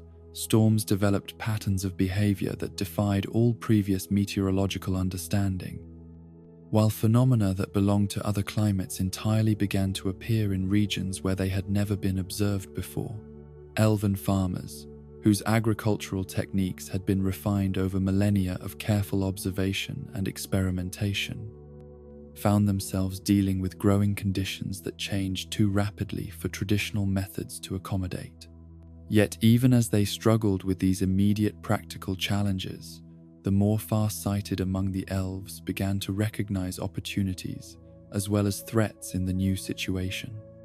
The breakdown of dimensional barriers had not only brought danger and disruption, but also access to knowledge and resources that had never before been available to inhabitants of their sphere of reality. Careful study of the creatures and phenomena emerging from other dimensions might reveal insights that could advance elven understanding of fundamental principles that governed all existence. The libraries and academies of elven cities became centers of frantic research as scholars struggled to catalogue and understand the bewildering variety of new life forms that the conjunction had introduced to their world. Each creature represented a potential source of knowledge about different approaches to existence, different solutions to the basic problems of survival and consciousness that all living beings faced regardless of their dimensional origin. The xenobiological studies that emerged from this research revealed the remarkable diversity of forms that life could take when freed from the constraints of any single-dimensional system. Some of the conjunctive creatures displayed abilities that seemed to violate basic physical principles, while others showed forms of intelligence and social organization that challenged elven assumptions about the nature of consciousness itself. The most valuable discoveries came from careful observation of how these alien life forms adapted to conditions in their new environment, revealing principles of flexibility and resilience that could be applied to help native species cope with the ongoing changes. The psychological impact of the conjunction on elven society was as significant as its effects on the physical environment. A people who had built their identity around the belief that they understood the fundamental nature of reality suddenly found themselves confronted with evidence that their knowledge was incomplete at best and possibly fundamentally flawed. The confidence and serenity that had characterized elven culture for millennia gave way to uncertainty and anxiety that manifested in everything from individual neuroses to broad social upheavals. The art and literature of this period reflected the profound disorientation that even the most sophisticated elven minds experienced when confronted with the implications of the conjunction. Traditional themes of harmony and natural beauty were replaced by explorations of chaos and uncertainty, while the classical forms that had dominated Elven artistic expression for centuries gave way to experimental approaches that reflected the new reality's refusal to conform to established patterns. Music, perhaps more than any other art form, proved capable of capturing the essential quality of the post-conjunction world. Elven composers developed new harmonic structures that incorporated elements of chaos and unpredictability while maintaining the underlying beauty and sophistication that had always characterized their work. These compositions were both disturbing and fascinating, creating auditory experiences that seemed to mirror the strange new reality that surrounded them. The religious and philosophical implications of the conjunction proved even more challenging than its practical effects. If the ordered universe that Elven theology had always assumed was actually one temporary configuration among many possible alternatives, then what did this mean for their understanding of divine purpose and cosmic significance? The goddess Dana Mayab, who had been understood as the eternal feminine principle that gave meaning and direction to all existence, seemed suddenly distant and uncertain. Her traditional attributes of fertility and harmony called into question by a reality that appeared to reward chaos and conflict above stability and cooperation. Some Elven spiritual leaders responded to this crisis by developing new theological frameworks that could accommodate the expanded understanding of reality that the conjunction had forced upon them. Perhaps the divine feminine principle was even more vast and complex than they had previously imagined, operating according to plans so sophisticated that they encompassed even apparent chaos and destruction as necessary elements of a larger pattern. This approach allowed for the preservation of traditional beliefs while acknowledging the new information that circumstances had revealed. Others took a more radical approach, arguing that the conjunction had revealed the inadequacy of all previous religious understanding and that entirely new forms of spiritual practice were needed to address the unprecedented situation they now faced. These reformers developed ritual and meditative practices that incorporated chaos energy and conjunctive phenomena, seeking to find sacred meaning in the very forces that had disrupted their traditional certainties. The cultural exchanges that began to occur between elves and the human refugees from other dimensions provided both opportunities and challenges that no previous generation had ever faced. The humans who arrived in the wake of the conjunction brought with them technologies, arts, and ways of thinking that were completely alien to Elven experience, while simultaneously offering potential solutions to some of the problems that the cosmic catastrophe had created. The language barriers that initially separated elves from humans proved to be among the least significant obstacles to meaningful communication. The elder speech that the Ain Saida had preserved and refined over millennia possessed a flexibility and precision that allowed for the relatively rapid incorporation of new concepts and terminology, while the magical techniques that Elven scholars had developed for understanding conjunctive phenomena proved equally useful for deciphering the linguistic systems that humans had brought from their original dimensions. More challenging were the fundamental differences in worldview and value systems that became apparent as communication improved. The humans who had survived the destruction of their own reality had developed approaches to existence that emphasized individual achievement and competitive advantage in ways that were deeply disturbing to Elven sensibilities. Their willingness to exploit both natural resources and other living beings for short-term gain conflicted sharply with the Elven commitment to harmony and long-term sustainability. Yet even these philosophical differences contained opportunities for mutual enrichment, as thoughtful individuals on both sides recognized that their respective approaches to existence contained insights that the other lacked. Human adaptability and willingness to innovate could help Elven society respond more effectively to the rapid changes that the post-conjunction world demanded, while Elven wisdom and attention to long-term consequences could help humans avoid some of the destructive patterns that had apparently characterized their original civilization. The technological exchanges that began during this period laid the foundation for developments that would reshape both cultures in ways that neither could have anticipated. Human metallurgy and engineering techniques, crude though they seemed by Elven standards, often proved more effective than traditional Elven methods when applied to the new materials and conditions that the conjunction had created.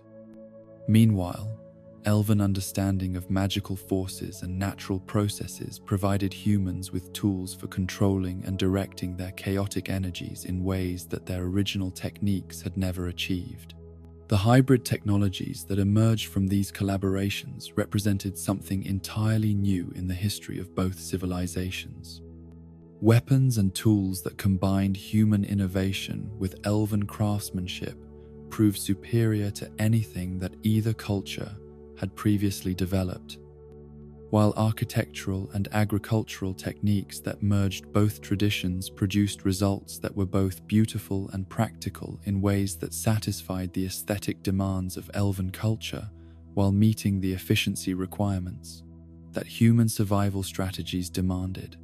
Yet, even as these productive exchanges continued, it became increasingly clear that the fundamental differences between Elven and human approaches to existence were too deep to be easily reconciled.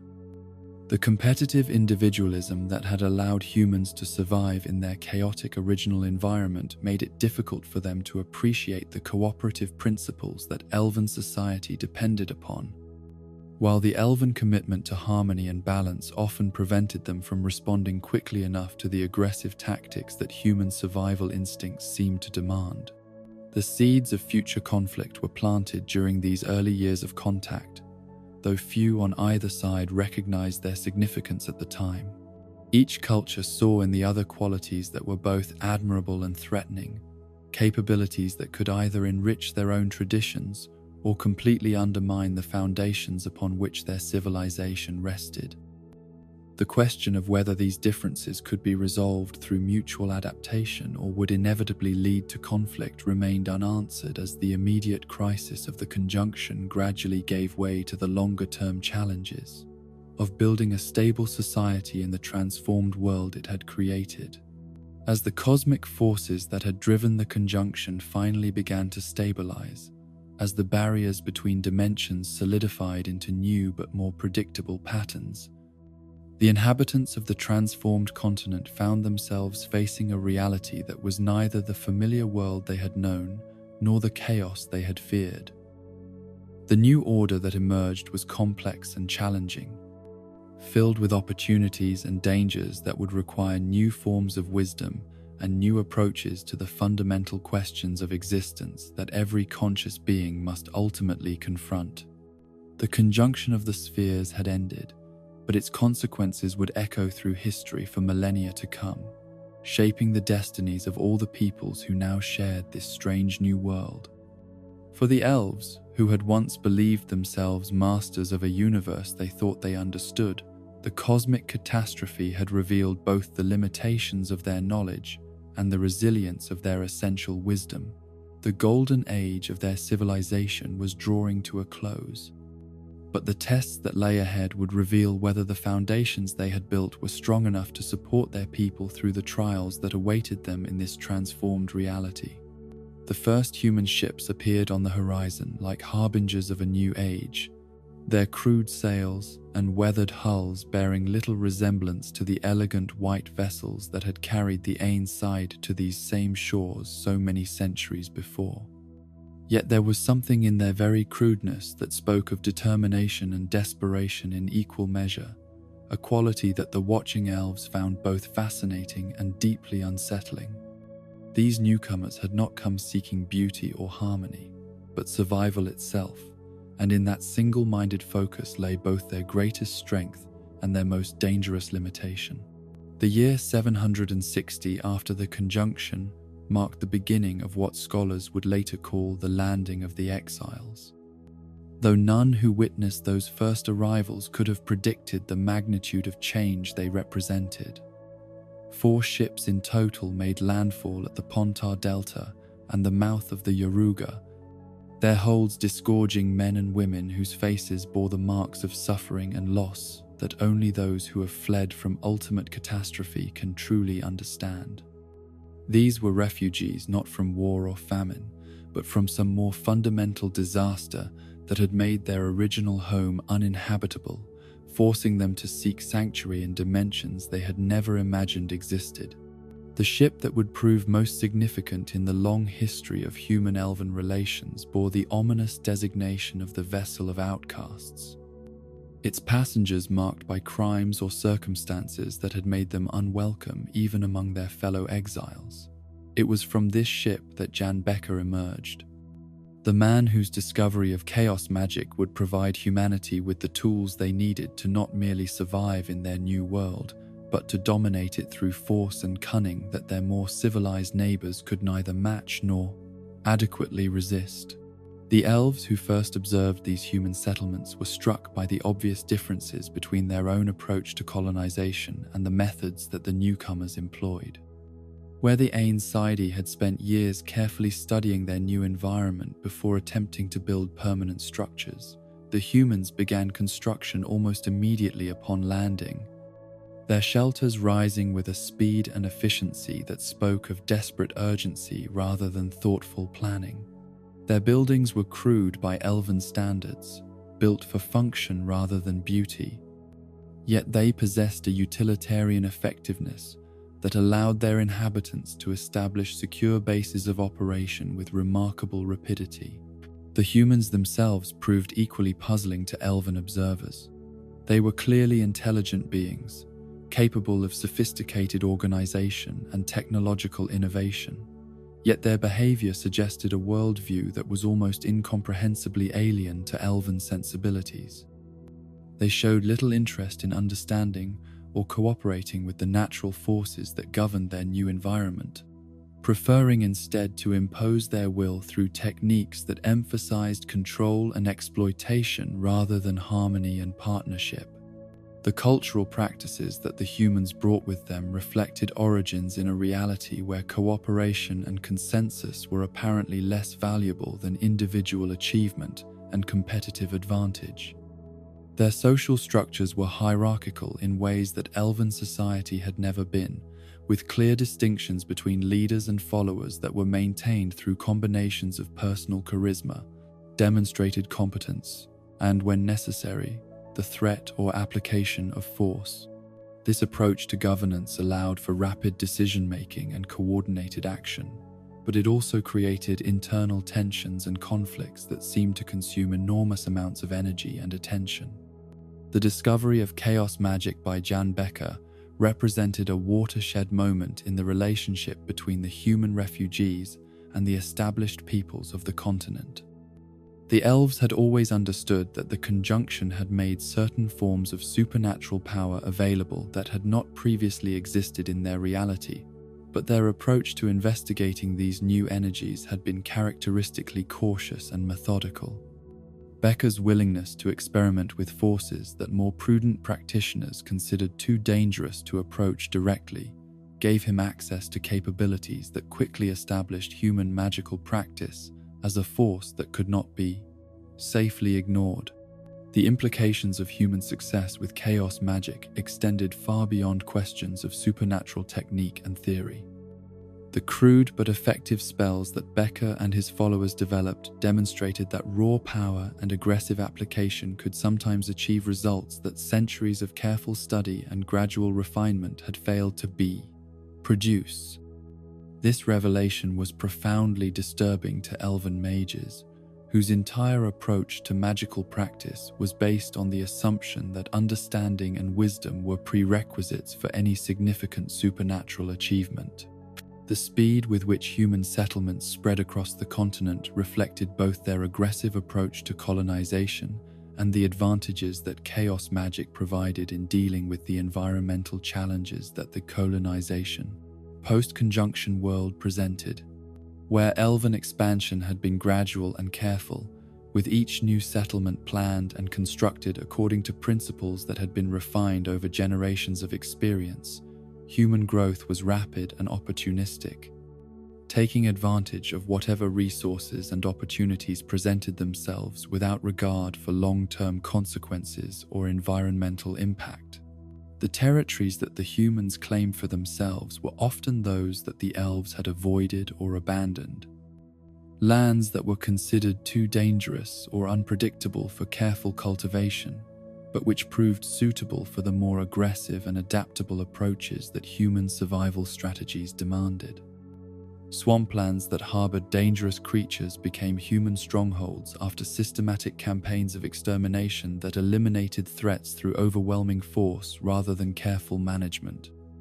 Mountain regions that had been left to their natural inhabitants were claimed and fortified through engineering projects that reshaped the landscape to serve human needs regardless of the ecological disruptions such modifications might cause.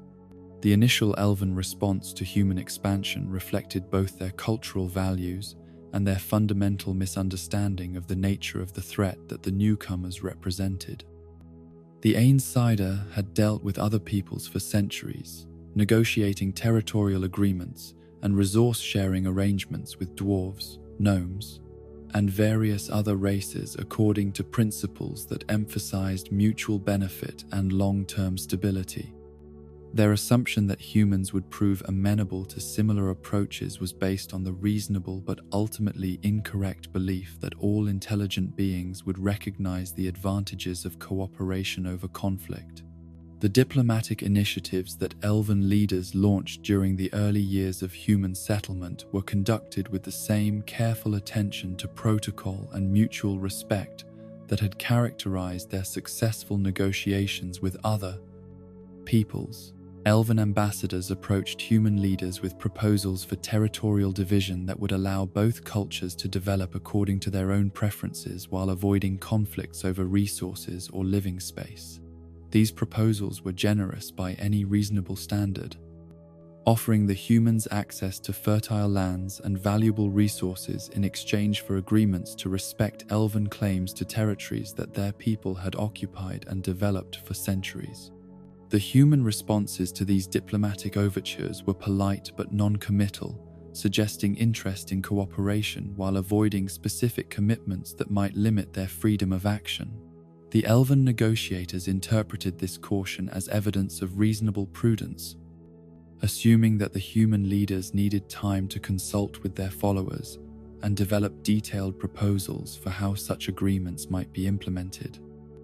This charitable interpretation of human motivations prevented the elves from recognizing the true nature of what they were dealing with until circumstances had progressed beyond the point where peaceful resolution was possible. The pattern of human expansion that emerged during these years of supposed negotiation followed principles that were completely alien to elven understanding of how territorial claims should be established and maintained. Rather than settling in designated areas and developing them according to agreed-upon plans, human communities spread across the landscape like floodwaters, following river valleys and mountain passes without regard for existing boundaries or traditional claims. Their settlements were temporary and mobile, designed to be abandoned and relocated as circumstances required, rather than serving as permanent foundations for lasting communities. This nomadic approach to colonization allowed humans to exploit resources more efficiently than settled peoples could match, while also making it difficult for other races to predict or counter their movements. By the time elven communities realized that human settlers had established themselves in territories that had been considered safely within traditional boundaries, the newcomers were already so well entrenched that removing them would require military action that the peace-loving Ainsider were reluctant to contemplate. The strategic advantages that human expansion techniques provided were enhanced by their willingness to employ violence and intimidation in ways that more civilized peoples found difficult to counter effectively. Where elven disputes with other races had traditionally been resolved through negotiation and compromise, humans showed little interest in finding solutions that addressed the needs and concerns of all parties involved. Their approach to conflict resolution emphasized victory over accommodation, with negotiations serving primarily as opportunities to secure advantages rather than to find mutually acceptable terms for coexistence. The cumulative effect of these individual encounters and territorial disputes was a gradual erosion of elven control over lands that their people had inhabited and developed for centuries. The process was so gradual that many elves failed to recognize its significance until the pattern had become irreversible, with human settlements forming continuous chains that effectively cut elven territories into isolated fragments that could no longer support the integrated civilization that had been the greatest achievement of Arnsider culture. The elven policy of strategic withdrawal that developed in response to human pressure reflected both their cultural values and their failure to understand the ultimate goals of their increasingly aggressive neighbors. Rather than engaging in military confrontations that would inevitably result in casualties and destruction that violated everything they believed about the proper conduct of civilized beings, elven communities chose to abandon territories that humans claimed rather than fighting to retain them. This approach was intended to preserve peace, while demonstrating the elven commitment to resolving disputes through reason and compromise, rather than force and intimidation. The territories that the elves abandoned in the hopes of avoiding conflict included some of the most beautiful and valuable lands on the continent, cities and settlements that represented centuries of careful planning and artistic achievement. The decision to evacuate these places was made with heavy hearts, but the elven leadership believed that their culture and values were more important than any particular geographic location. Their assumption was that humans would be satisfied with the lands they had gained and would respect elven claims to the territories that remained, allowing both peoples to develop according to their own preferences within clearly defined boundaries. This assumption proved to be catastrophically incorrect, as human expansion continued without regard for elven concessions or attempts at accommodation. Each territorial withdrawal was followed by new demands and new encroachments. As human leaders recognized that elven reluctance to engage in violent conflict could be exploited to secure additional advantages without meaningful resistance. The pattern that emerged was one of continuous human advance and elven retreat, with each cycle leaving the Ain Sadi weaker and more isolated than before. The peace treaty that Geoffrey Monk negotiated with elven representatives represented what appeared to be a breakthrough in human-elven relations, offering hope that reasonable accommodation between the two peoples might still be possible. Monk himself was a figure of considerable learning and sophistication, a mage whose understanding of supernatural forces rivaled that of elven practitioners, and whose diplomatic skills seemed to offer the possibility of finding solutions that could address the legitimate needs of both cultures without requiring the complete subordination of either. The terms of the agreement that Monk proposed were more favorable to human interests than elven negotiators would have preferred, but they did establish clear boundaries and mutual obligations that both sides could accept as the foundation for lasting peace. The humans would be allowed to retain the territories they had already settled while agreeing to respect elven claims to their remaining lands, while both peoples would cooperate in addressing the various challenges that the post-conjunction world continued to present to all its inhabitants. The elven decision to accept these terms reflected both their desperate desire for peace and their continued faith in the possibility that reasonable beings could find ways to coexist despite their differences. The territorial concessions that the agreement required were painful, involving the permanent loss of lands that held deep cultural and historical significance, but the elven leadership believed that preserving what remained was more important than fighting a war they were not confident they could win. The hope was that stable boundaries and clear mutual obligations would allow both cultures to develop according to their own values, while avoiding the destructive conflicts that had begun to seem inevitable. The betrayal of this agreement by Milan Raupenneck came as a shock that shattered elven faith in the possibility of peaceful coexistence with their human neighbors.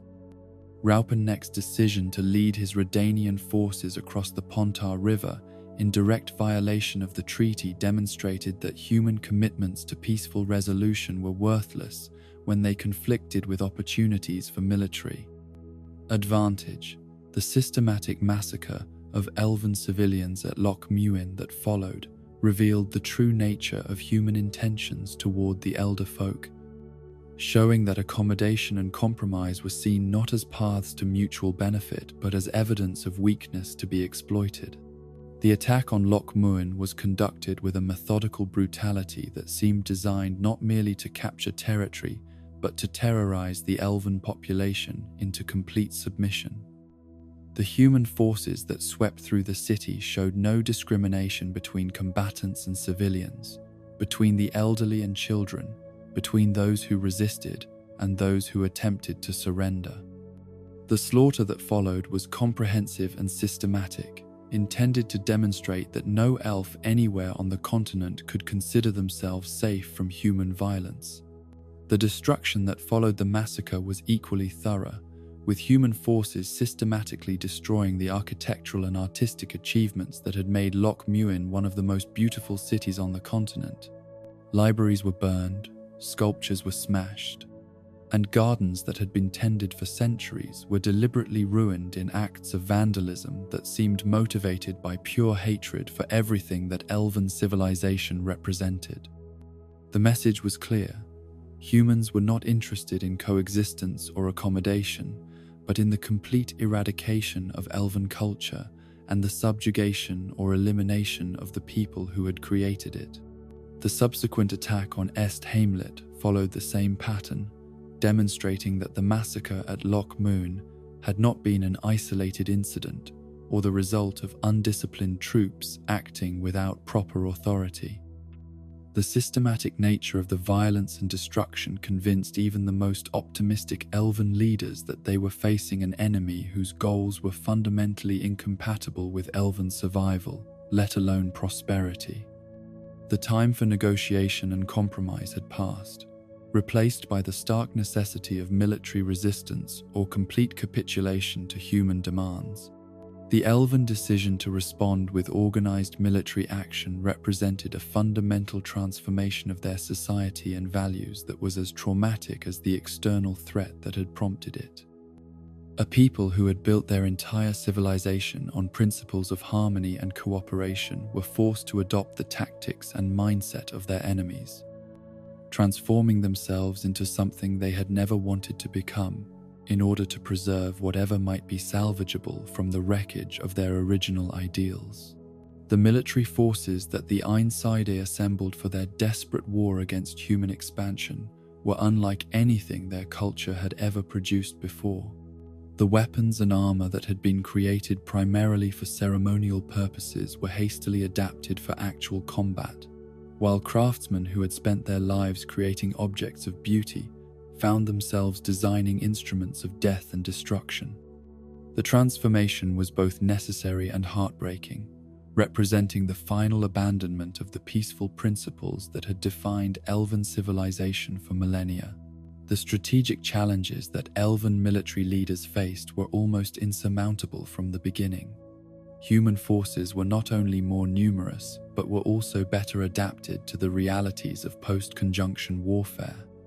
With magical capabilities that were crude but effective and tactical approaches that emphasized speed and aggression over the careful planning that elven tradition preferred. The humans had also had decades to establish fortified positions and supply lines throughout the territories they had occupied, while elven forces were operating from scattered and isolated bases that could be easily cut off and surrounded. The fundamental disadvantage that doomed elven military efforts from the start was the demographic reality that their culture's low birth rate and long lifespans had created. Where humans could replace losses through natural reproduction within a generation, elven casualties represented irreplaceable losses that weakened their overall position with each engagement. The mathematical reality was stark. Even if elven forces achieved tactical victories, the strategic situation would continue to deteriorate as long as the war continued. making eventual defeat inevitable regardless of individual courage or tactical skill.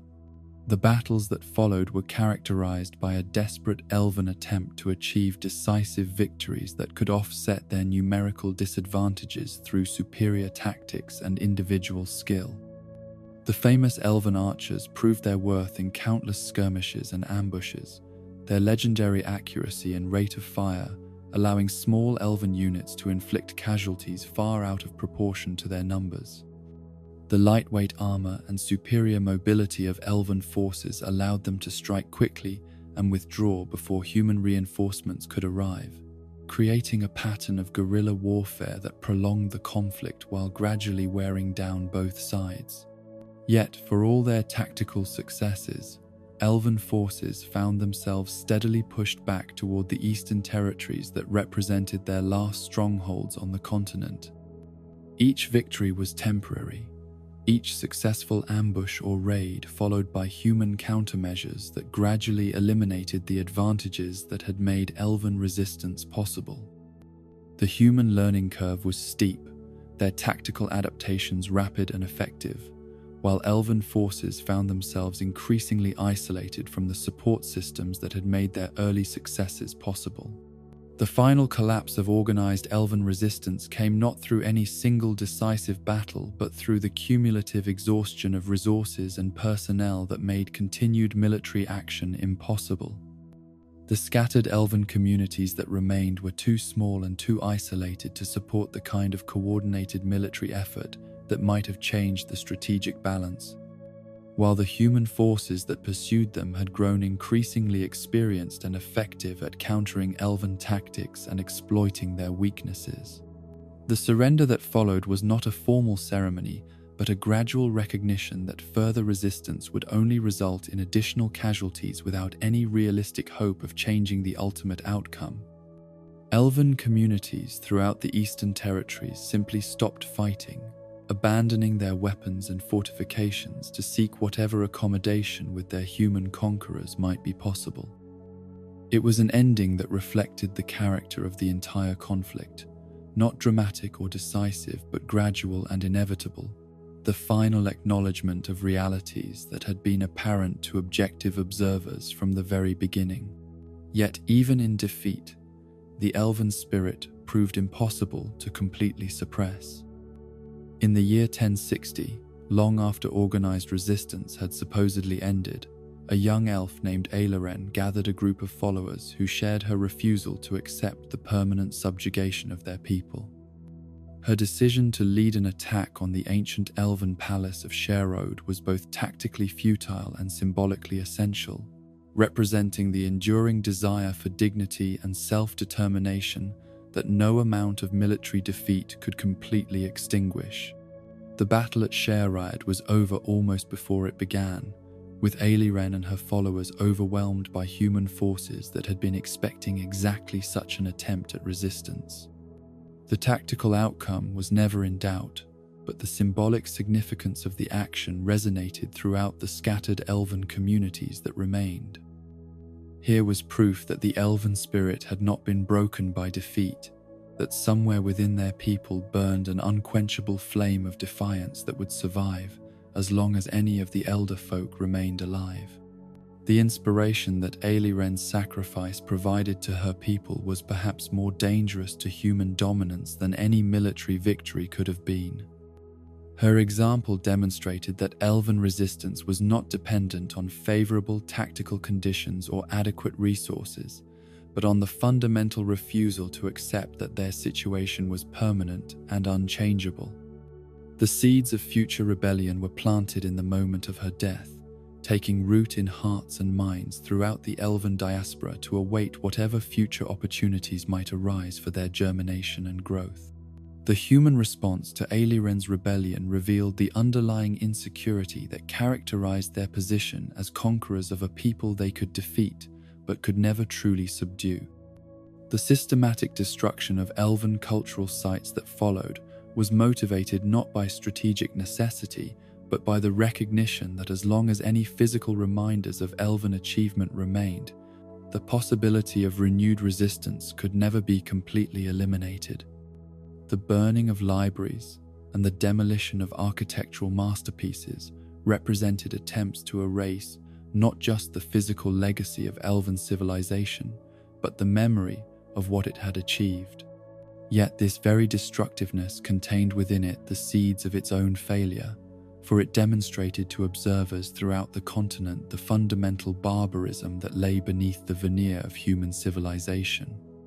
The contrast between elven creative achievement and human destructive capability was so stark that even those who had initially welcomed human dominance began to question whether the new order represented genuine progress or merely a temporary triumph of force over culture. The aftermath of the human-elven wars left the continent forever changed, with consequences that would echo through the centuries that followed. The Aen Seidhe, once the dominant cultural force on the continent, were reduced to scattered communities of survivors whose very existence depended on the tolerance of their conquerors. The cities they had built, the gardens they had tended, the artistic and intellectual achievements that had represented the highest flowering of their civilization, all were lost or degraded beyond recognition. The human settlements that rose on the ruins of elven achievements were practical and efficient, but lacked the beauty and harmony that had characterized their predecessors. The new cities that emerged bore names that honored human heroes and human values, while erasing all memory of the elder folk who had first tamed these lands and shown what was possible when intelligence and nature worked in true partnership. Novigrad, Oxenfurt, Vizima, Tretogor, Maribor, Sidaris, and Sintra all rose from the ashes of elven dreams, their human inhabitants largely ignorant of the cultural treasures that had been sacrificed to make their prosperity possible. The transformation of the continent was complete, but its costs would only become apparent in the centuries that followed. The humans who had achieved such a decisive victory had gained territory and resources, but they had also lost something precious and irreplaceable: the example of what their world might have become if wisdom and beauty had been allowed to flourish alongside strength and ambition. The elven way of life that had been destroyed represented possibilities that would never again be available to any of the continent's peoples. Opportunities for harmony and enlightenment that had been sacrificed on the altar of human expansion and dominance. The legacy of the human conquest was thus ambiguous, a triumph of one form of civilization over another, but also the impoverishment of all future possibilities through the destruction of alternatives that might have enriched the world for all its inhabitants.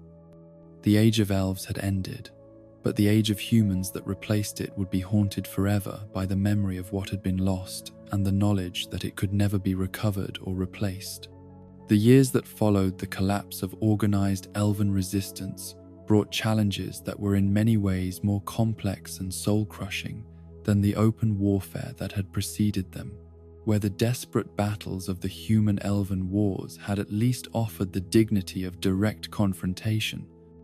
The aftermath required the surviving Ain Seda to navigate a world where their very existence depended upon the sufferance of those who had destroyed everything they had once held dear. The transition from a proud and independent people to a subjugated minority scattered across lands that had once been theirs demanded adaptations that tested the fundamental resilience of elven character and culture. The immediate practical problem facing the surviving elves was simply how to continue living in a world that no longer had any obvious place for them. The communities that had sustained elven civilization for centuries were gone, their populations scattered or dead, their infrastructure destroyed or converted to human use. The social networks that had provided support and meaning to individual lives had been shattered, leaving survivors to confront their losses in isolation while simultaneously trying to find new ways to meet their basic needs for food, shelter, and companionship. Some elves chose the path of integration, seeking to find places for themselves within the human communities that had emerged from the wreckage of their defeat.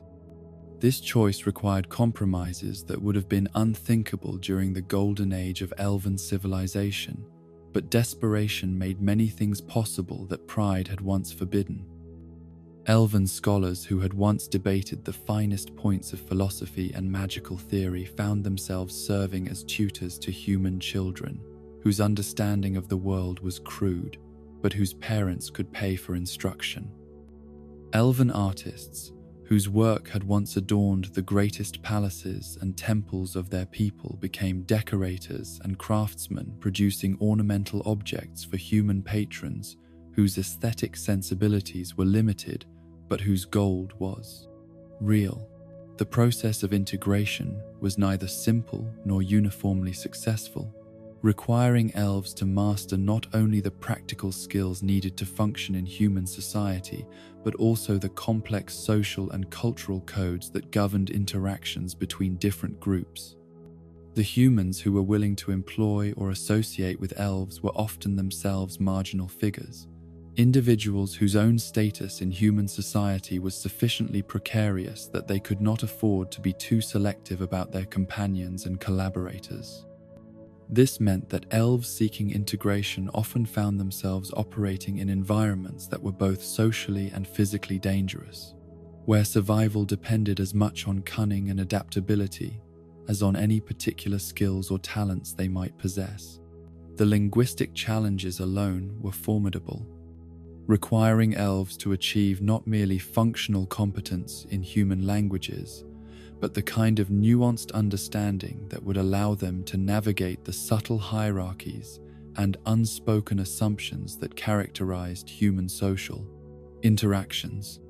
The elder speech that had been the medium for all serious intellectual and artistic expression in elven culture was worse than useless in human contexts, marking its speakers as members of a conquered people whose pretensions to sophistication were viewed with suspicion and resentment.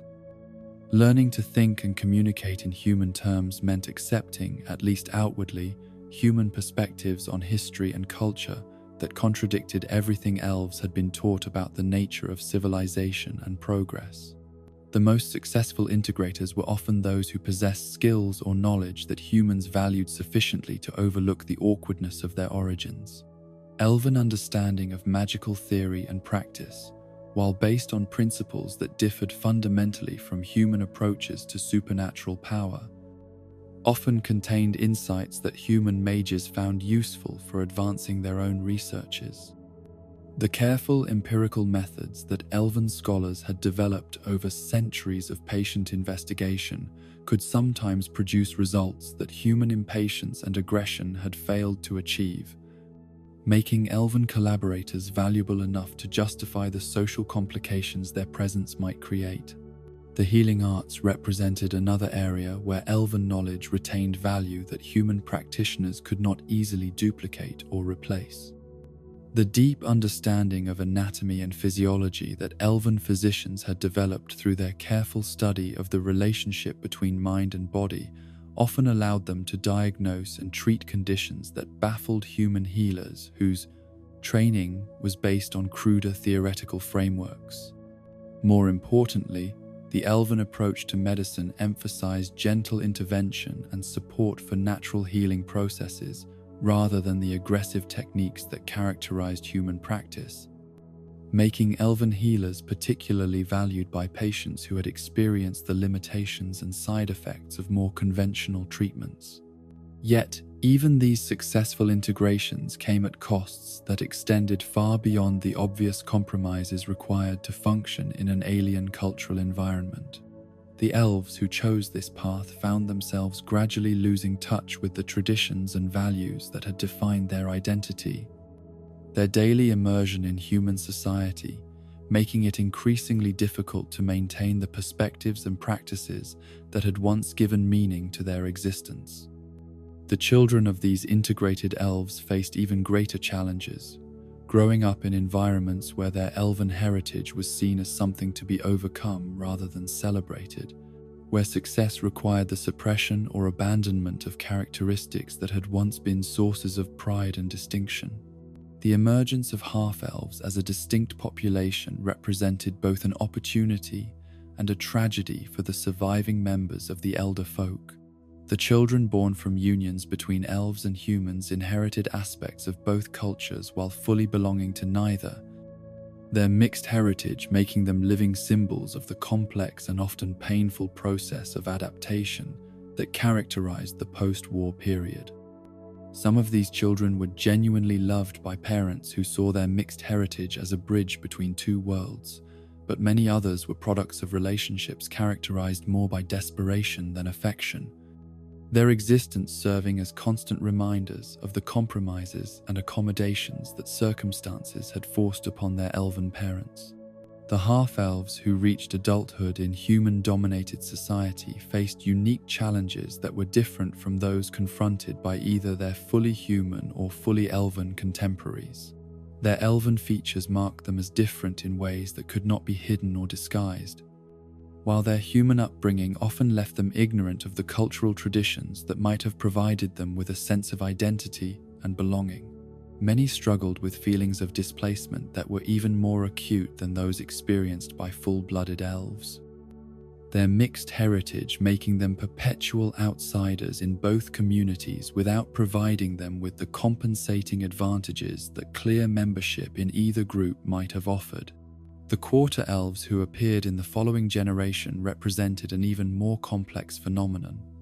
Their elven ancestry sufficiently diluted that many could pass for human in most circumstances while still retaining enough distinctive characteristics to face discrimination when their heritage was recognized. This population found itself caught between the desire to assimilate completely into human society and the pull of ancestral connections that they might barely understand but could not entirely ignore.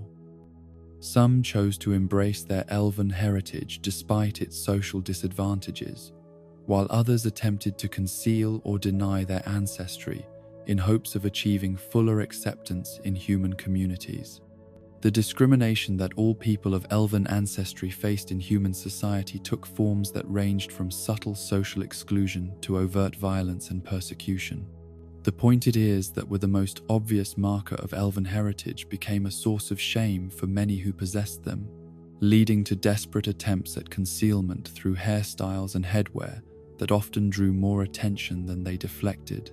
More seriously, the association of elven ancestry with the defeated enemy of human expansion meant that those who displayed such characteristics were often viewed with suspicion that could escalate into active hostility when circumstances provided pretexts for persecution. The daily indignities that elves and those of elven ancestry endured in human society created a constant psychological pressure that wore down even the most resilient spirits over time. Simple activities that humans took for granted became sources of anxiety and humiliation for those whose appearance or accent marked them as different. Shopping for food or other necessities required careful attention to the moods and attitudes of human merchants who might refuse service or charge excessive prices based on nothing more than prejudice and contempt. Seeking employment meant accepting that the best positions would be reserved for humans, while the work available to elves would typically be more dangerous, more degrading, and less well compensated than equivalent positions filled by human workers. The legal status of elves in human society was deliberately ambiguous, creating situations where they could be exploited and abused with little recourse to formal protection. While not explicitly enslaved, elves often found themselves bound by contracts and obligations that they could not escape without facing consequences that would make their situations even more precarious. The courts that adjudicated disputes between elves and humans were staffed entirely by human officials whose cultural biases and personal interests made fair treatment unlikely at best, while the laws themselves were written by human legislators who saw no compelling reason to protect the rights of a defeated enemy population. The psychological impact of this systematic marginalization was perhaps more devastating than the physical hardships it imposed.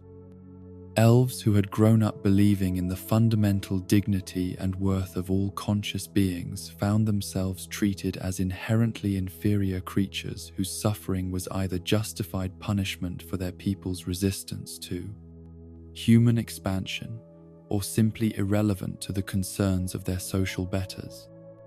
The cognitive dissonance between their understanding of themselves as inheritors of a noble and sophisticated civilization and their daily treatment as unwanted parasites created mental and emotional stresses that many found impossible to bear without significant psychological damage. The coping mechanisms that different elves developed in response to these pressures reflected both individual personality differences and the varying degrees of support and community that they were able to access. Some retreated into themselves, developing elaborate internal worlds where they could preserve their dignity and cultural identity despite external humiliations. Others threw themselves into whatever work was available with an intensity that bordered on the obsessive, seeking to prove through excellence and dedication that they deserved better treatment than their circumstances provided. Still others turned to various forms of escapism, including alcohol and other substances that offered temporary relief from the pain of their situation. The elven communities that managed to maintain some degree of internal cohesion despite the pressures of human domination, developed their own strategies for cultural preservation and mutual support. These groups operated largely in secret, gathering in private homes or hidden locations to share memories, practice traditional arts, and provide each other with the emotional sustenance that was unavailable in the broader human society. The elder speech that had been suppressed in public contexts found new life in these clandestine gatherings, serving not only as a medium of communication but as a symbol of resistance and continuity that connected surviving elves to their ancestral heritage. The preservation of elven cultural traditions in these hidden communities required constant adaptation to changed circumstances while maintaining the essential elements that gave those traditions their meaning and power. Ancient songs were modified to reflect contemporary experiences without losing their connection to historical memory, while traditional crafts were practiced using whatever materials could be obtained without attracting unwanted attention from human authorities. The teaching of elven history and philosophy to younger generations became a particularly delicate task, requiring instructors to convey both the achievements of their ancestors and the realities of their current situation, without crushing the spirits of children who would need strength and resilience to survive in a hostile world. The religious and spiritual practices that had sustained elven communities for millennia faced perhaps the greatest challenges in adapting to post-conquest circumstances. The elaborate rituals and ceremonies that had once marked the changing seasons and celebrated important life events were impossible to maintain in their traditional forms, while the sacred sites that had served as focal points for community worship were either destroyed or inaccessible to their former congregations. Elven spiritual leaders found themselves forced to develop new approaches to religious expression that could be practiced in secret while still providing their followers with the sense of connection to divine purpose that had always been central to elven culture. The emergence of syncretic religious practices that combined elven traditions with human customs represented both innovation and compromise, allowing elves to participate in the broader spiritual life of their communities, while maintaining connections to their ancestral beliefs. Some elves found ways to reinterpret human religious symbols and ceremonies in terms that preserved elven theological insights, while others developed entirely new forms of worship that reflected their unique position between two cultures. These adaptations were not without controversy within elven communities, as different groups disagreed about how much accommodation to human customs was acceptable without betraying their fundamental identity and values. The question of how to raise children in circumstances that required such complex cultural negotiations became one of the most pressing issues facing elven communities throughout this period. Parents struggled with decisions about how much of their heritage to share with children who would face discrimination if their elven identity became known, while also recognizing that complete assimilation would mean the effective extinction of their people and culture. The compromises that different families reached reflected both practical necessities and deeply held beliefs about the relative importance of survival versus cultural continuity. The children who grew up in these circumstances often displayed remarkable resilience and adaptability, developing skills for navigating between different cultural contexts that their parents could barely imagine. Many became fluent in multiple languages and comfortable with diverse social customs, their mixed identities providing them with perspectives that purely human or purely elven individuals could not achieve. Yet this flexibility came at the cost of a certain rootlessness, as young people struggled to develop coherent identities from the fragmented cultural resources available to them. The educational opportunities available to elven children were severely limited by both official discrimination and unofficial prejudice that made it difficult for them to access the kind of training that might have allowed them to achieve positions of influence and respect in human society. The few who managed to overcome these obstacles often found themselves serving as bridges between elven and human communities, their unique backgrounds allowing them to function as interpreters and mediators in situations where cultural misunderstandings might otherwise lead to conflict and exploitation. The economic niches that elves carved out for themselves in human society often reflected both their cultural heritage and the limitations imposed by discrimination and prejudice. Those with artistic talents found work as decorators and entertainers, though usually in venues and contexts that were far removed from the elevated cultural positions they might have achieved in elven society. Elven understanding of natural processes made some individuals valuable as gardeners and agricultural advisors, while others used their knowledge of languages and customs to serve as guides and translators for human merchants and officials who needed to deal with non-human populations. The intellectual contributions that elves made to human society during this period were rarely acknowledged or properly credited, as the racial prejudices of the time made it difficult for human scholars and officials to admit that they had learned anything valuable from members of a supposedly inferior people. Nevertheless, elven insights influenced developments in everything from magical theory to architectural design. Their careful empirical methods and attention to long-term consequences providing human innovation with depth and sustainability that it often lacked when pursued according to purely human approaches. The artistic legacy of elven culture proved particularly persistent, as the aesthetic principles that had governed elven creative expression continued to influence human art and architecture long after their origins had been forgotten or deliberately obscured. The graceful lines and natural harmonies that had characterized elven design found their way into human buildings and decorative objects, while elven poetic and musical forms provided inspiration for human artists who may not even have realized the sources of their techniques and sensibilities. Yet for all these contributions and adaptations, the fundamental reality remained that elven integration into human society was achieved at the cost of cultural identity and community cohesion that could never be fully recovered. The elves who succeeded in finding stable places for themselves in human communities often did so by suppressing or abandoning the very characteristics that had made their culture distinctive and valuable. The price of survival was a form of cultural death that was perhaps more complete and final than the physical extinction that military defeat might have imposed. The elves who chose to reject integration entirely faced different but equally daunting challenges as they attempted to maintain traditional ways of life in a world that no longer provided the social and environmental support systems that had made such approaches viable. These communities retreated to remote areas where human settlement was sparse and surveillance was minimal, seeking to recreate something resembling their ancestral culture while adapting to circumstances that bore little resemblance to the conditions under which their traditions had originally developed. The subsistence strategies that these isolated elven communities developed often represented creative combinations of traditional knowledge and practical necessity.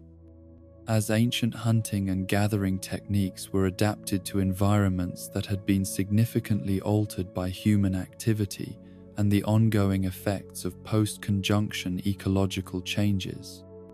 The careful resource management practices that had sustained Elven civilization during its golden age proved invaluable in situations where communities could not rely on external support or trade relationships to meet their basic needs.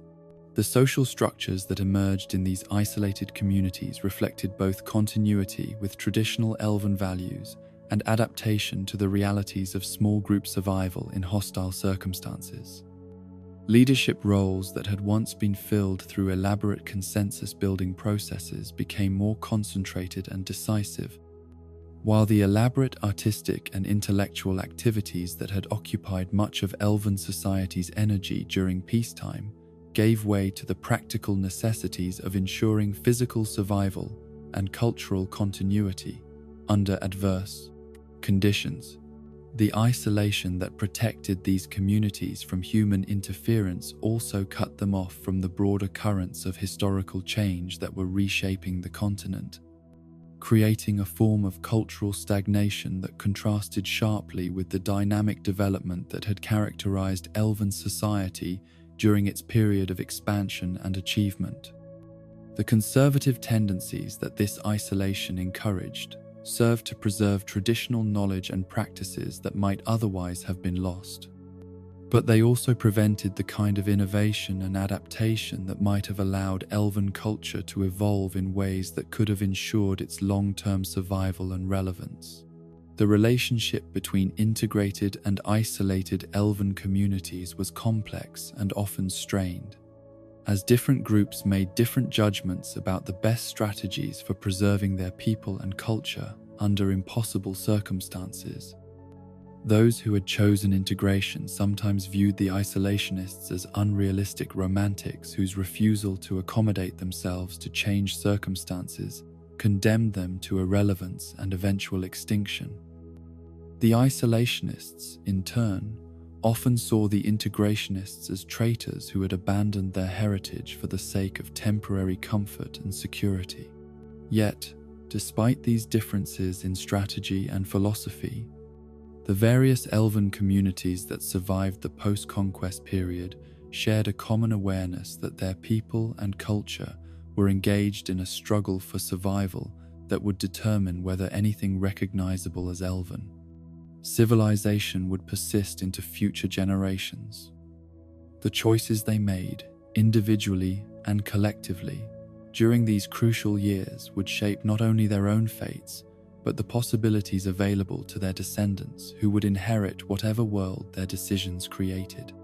The legacy of this period of subjugation and adaptation would echo through Elven history for centuries to come, its effects visible not only in the reduced numbers and scattered distribution of Elven populations, but also in the psychological and cultural scars that would influence Elven attitudes toward humans, toward authority, and toward their own identity and worth. The trauma of conquest and the humiliation of subjugation created wounds that would prove difficult to heal, even when circumstances eventually provided opportunities for greater autonomy and respect. Yet the very fact of survival, however compromised and painful it might have been, also represented a form of victory that would provide the foundation for whatever future Elven resistance and renewal might prove possible. The Elves who lived through this dark period, whether through integration or isolation, preserved knowledge, traditions, and genetic heritage that would be available to future generations who might find ways to reclaim their people's dignity and power under more favorable circumstances. The seeds of future rebellion were planted not in any specific acts of resistance during this period, but in the simple determination to survive with some measure of identity and culture intact despite overwhelming pressures toward assimilation or extinction. The children who learned fragments of elder speech in secret gatherings, the adults who maintained clandestine networks of mutual support, the isolated communities that preserved traditional skills and knowledge, all contributed to keeping alive possibilities that would eventually manifest in more organized and effective forms of resistance when historical circumstances provided the opportunities and motivations that this period had largely lacked. The fires that would eventually consume the northern kingdoms began as sparks of hope in the hearts of elves who had endured 2 centuries of subjugation without ever truly accepting the permanence of their defeat. The First Northern War between Nilfgaard and the Northern Realms created conditions that seemed to offer the scattered Einsiedel their first genuine opportunity since the human conquest to influence the course of history rather than simply enduring its consequences. The massive armies that marched across the continent, the political alliances that formed and dissolved with bewildering rapidity, the chaos and uncertainty that characterized every aspect of the conflict, all suggested that the stable order that had kept elves in their subordinate position might be vulnerable to determined action by those who had nothing left to lose. The decision to form what would become known as the Scoia'tael was not made in any single moment or location, but emerged from countless conversations in hidden gatherings where elves and other non-humans shared their grievances and dreams of revenge against those who had displaced them from their ancestral homes. The name itself, meaning squirrels in the Elder speech, reflected both the woodland origins of many participants and a certain grim humor about their situation, as small creatures forced to survive through cunning and speed rather than strength and numbers. The early organizers of what would become the Scoia'tael movement understood from the beginning that their chances of achieving meaningful military victory against human forces were virtually non-existent under normal circumstances. The demographic and technological disadvantages that had doomed previous elven resistance efforts remained unchanged, while the humans who now controlled the continent had gained 2 centuries of additional experience in suppressing non-human populations. What made the situation different was the existence of external powers whose interests might align with elven goals sufficiently to provide the support and coordination that could transform desperate terrorism into effective guerrilla warfare. The Nilfgaardian Empire represented exactly the kind of external patron that elven strategists had long dreamed of finding. Here was a power whose military capabilities were clearly superior to those of the northern kingdoms, whose political goals required the destruction or subordination of the very human rulers who had oppressed non-human populations for so long, and whose cultural sophistication suggested that they might be more receptive to elven concerns than the crude barbarians who had driven the elder folk from their homes. The possibility that Nilfgaardian victory might restore elven autonomy and dignity provided a goal that could justify any sacrifice and excuse any tactical choice that circumstances might require. The recruitment efforts that brought together the first Scoia'tael units drew upon networks of connection and communication that had been maintained in secret throughout the centuries of human domination. The isolated elven communities that had preserved traditional ways of life provided experienced woodsmen and trackers whose knowledge of forest paths and hiding places would prove invaluable for guerrilla operations. The integrated elves who had learned to navigate human society contributed intelligence about military movements and political developments that could not be obtained through other sources. Even the half-elves and quarter-elves who had often struggled to find acceptance in either community discovered that their mixed heritage could be an asset in operations that required the ability to pass as human when necessary.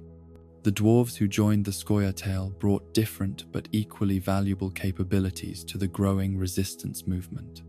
Their understanding of mining and engineering provided expertise in demolitions and fortifications that complemented the woodland skills of their elven allies, while their traditional craftsmanship proved essential for maintaining and improving the weapons and equipment that guerrilla fighters required. More importantly, dwarf participation demonstrated that non-human resistance to human domination could transcend racial boundaries, creating alliances based on shared grievances rather than ethnic solidarity alone. The halflings who became involved in Scoia'tael activities were fewer in number, but brought unique skills that proved surprisingly valuable for irregular warfare.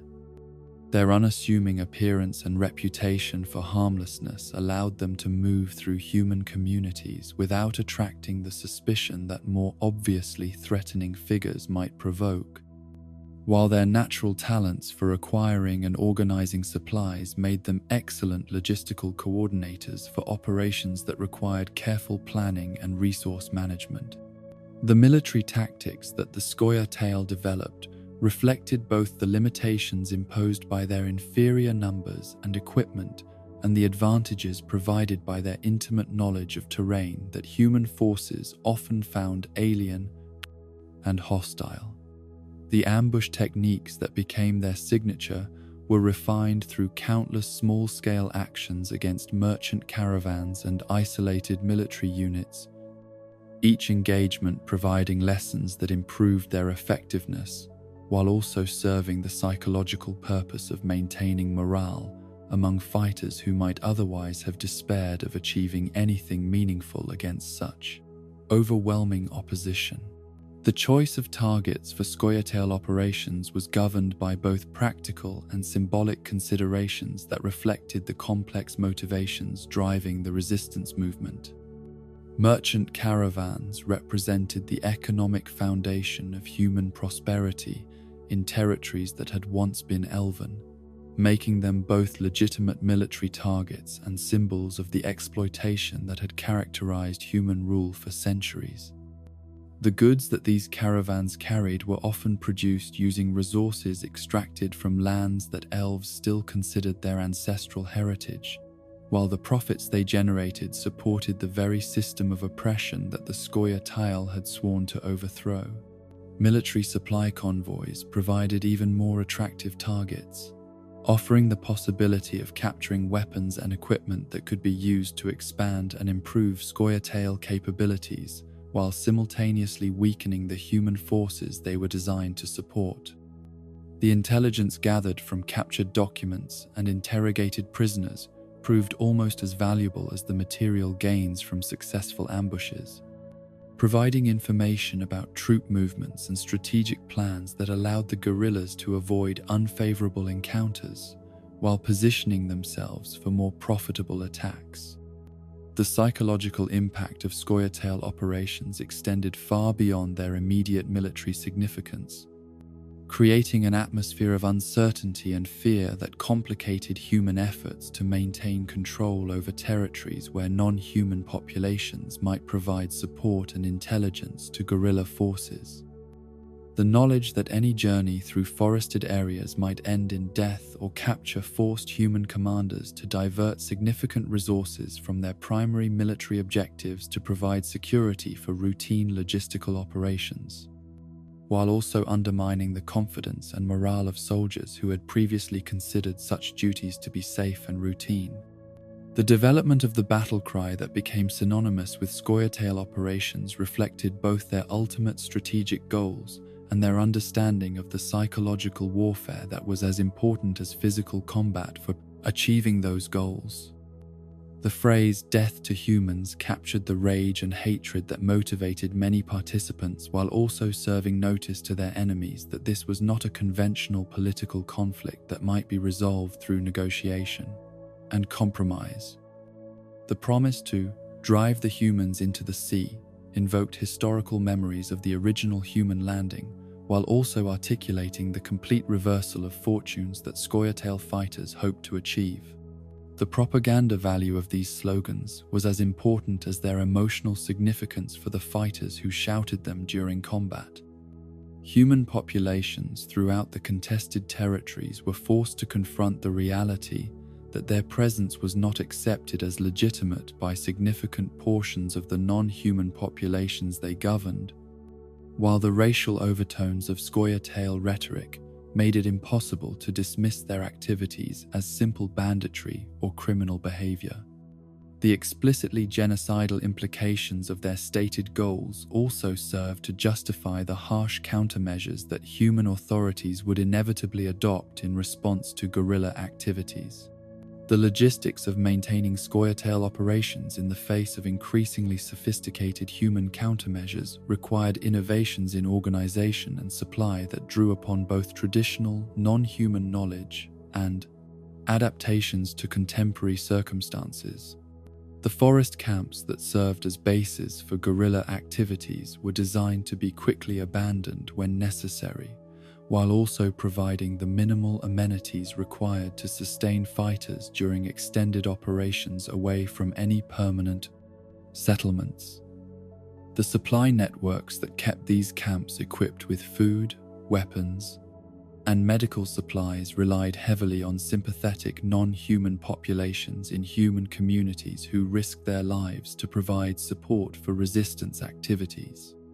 The recruitment and training of new fighters presented ongoing challenges that reflected both the appeal of the Scoia'tael cause among non-human populations and the practical difficulties of building effective military units from volunteers whose previous experience was often limited to civilian occupations.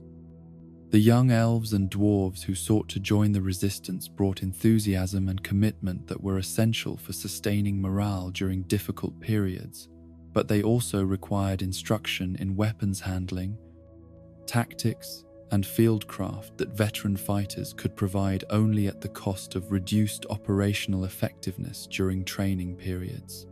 The command structure that emerged within Scoia'tael units reflected compromises between traditional military hierarchy and the egalitarian values that characterized much of non-human culture.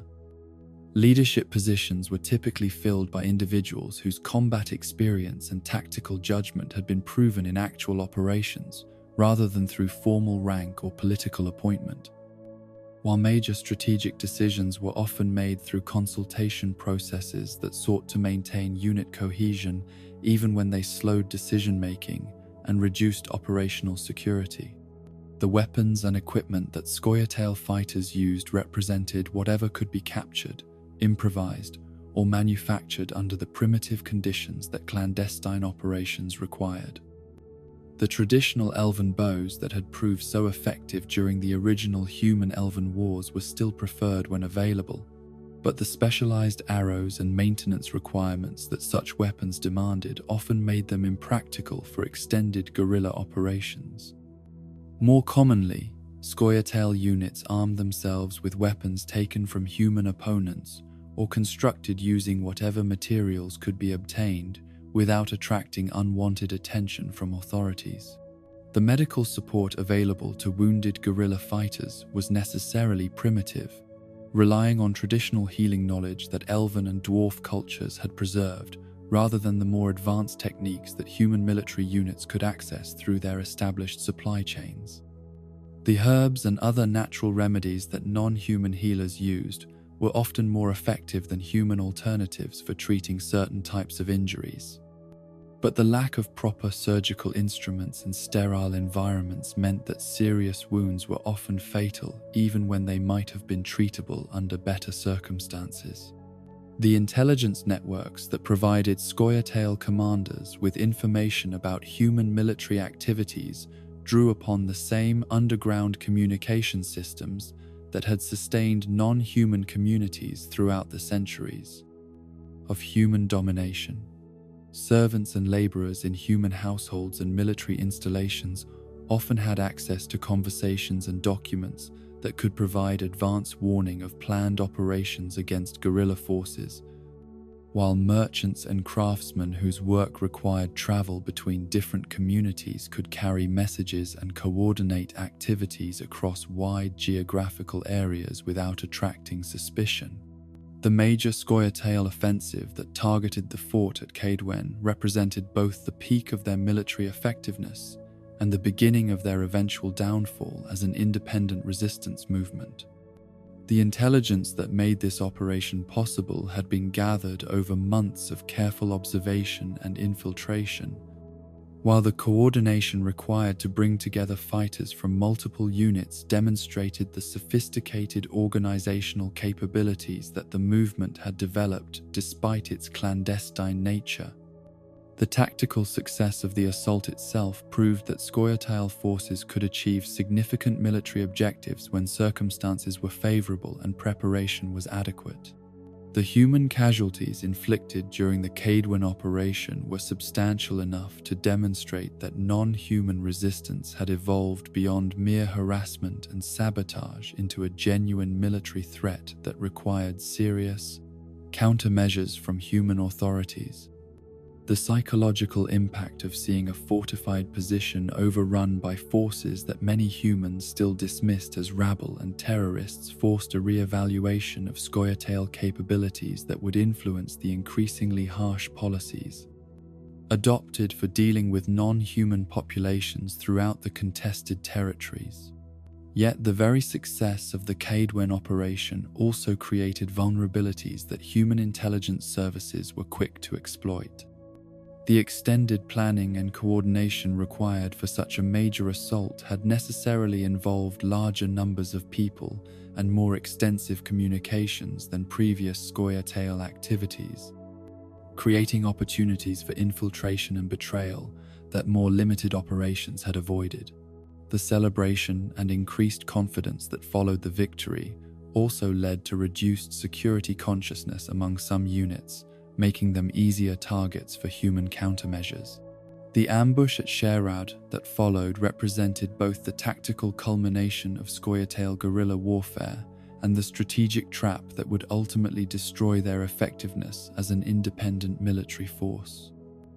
The intelligence that led them to target Yarpen Zigrin's company and the valuable convoy it was protecting appeared to offer exactly the kind of high-value target that could provide both material benefits and symbolic victory over human oppression. The presence of Geralt of Rivia, Ciri, and Triss Merigold among the convoy's defenders was unknown to Scoia'tael planners, but their participation would prove to be far less significant than the larger strategic situation that the operation represented. The location chosen for the ambush held deep symbolic significance for the Scoia'tael fighters who participated in the operation. Sherad had once been one of the most beautiful elven palaces on the continent, a masterpiece of architecture and artistic achievement that represented everything their ancestors had accomplished during the golden age of elven civilization. The ruins that remained after centuries of human neglect and deliberate destruction served as a constant reminder of what had been lost, making the site an appropriate place for what many participants hoped would be a decisive blow against their oppressors. The tactical plan developed for the Share Road ambush reflected both the lessons learned from previous successful operations and adaptations to the specific challenges presented by the target and terrain. The natural advantages provided by the ruined palace complex allowed for concealed positions that could deliver devastating firepower against the convoy, while also providing multiple escape routes if the operation encountered unexpected resistance. The timing of the attack was carefully calculated to catch the convoy at its most vulnerable point, when the defenders would have minimal cover and limited ability to coordinate their response. The initial phase of the ambush unfolded according to plan, with Scoia'tael archers inflicting heavy casualties on the convoy's defenders before they could organize effective resistance. The deaths of Yarpen's companions Pauli Dahlberg and Regan Dahlberg demonstrated the lethal effectiveness of elven archery even after centuries of decline and persecution, while the systematic targeting of human fighters showed that the attackers were following a coherent tactical plan rather than simply responding to targets of opportunity. The intervention of Geralt and his companions transformed what should have been a routine guerrilla victory into something far more complex and ultimately disastrous for the Scoia'tael cause. The Witcher's combat skills and tactical awareness allowed the surviving convoy defenders to mount a more effective resistance than their attackers had anticipated, while the presence of a powerful sorceress fundamentally altered the balance of magical forces that the guerrillas had expected to face. More importantly, the arrival of human reinforcements in the form of the Kaedweni Light Cavalry Brigade, known as the Dun Banner, turned the tactical situation completely around. The slaughter that followed the arrival of human cavalry represented exactly the kind of conventional military engagement that Scoia'tael tactics were designed to avoid. The mobility and shock power of mounted troops proved devastating against guerrilla fighters who had been caught in positions designed for ambush rather than defense, while the superior numbers and equipment of the human forces made resistance futile once the element of surprise had been lost. The systematic execution of captured Scoia'tael fighters demonstrated the increasingly harsh policies that human authorities were adopting in response to non-human resistance. The political consequences of the Sherrod ambush extended far beyond its immediate military significance, providing human rulers with justification for the comprehensive campaigns of suppression that they had been planning against non-human populations throughout their territories. King Demavend III of Aedern's establishment of the Aedirnian Special Forces represented a formalization of counterinsurgency tactics that had previously been employed on an ad hoc basis, while the systematic coordination between different kingdoms demonstrated the seriousness with which human authorities now regarded the Scoia'tael threat. The year 1267 marked the beginning of the most intensive period of anti-guerrilla operations that the northern kingdoms had ever undertaken.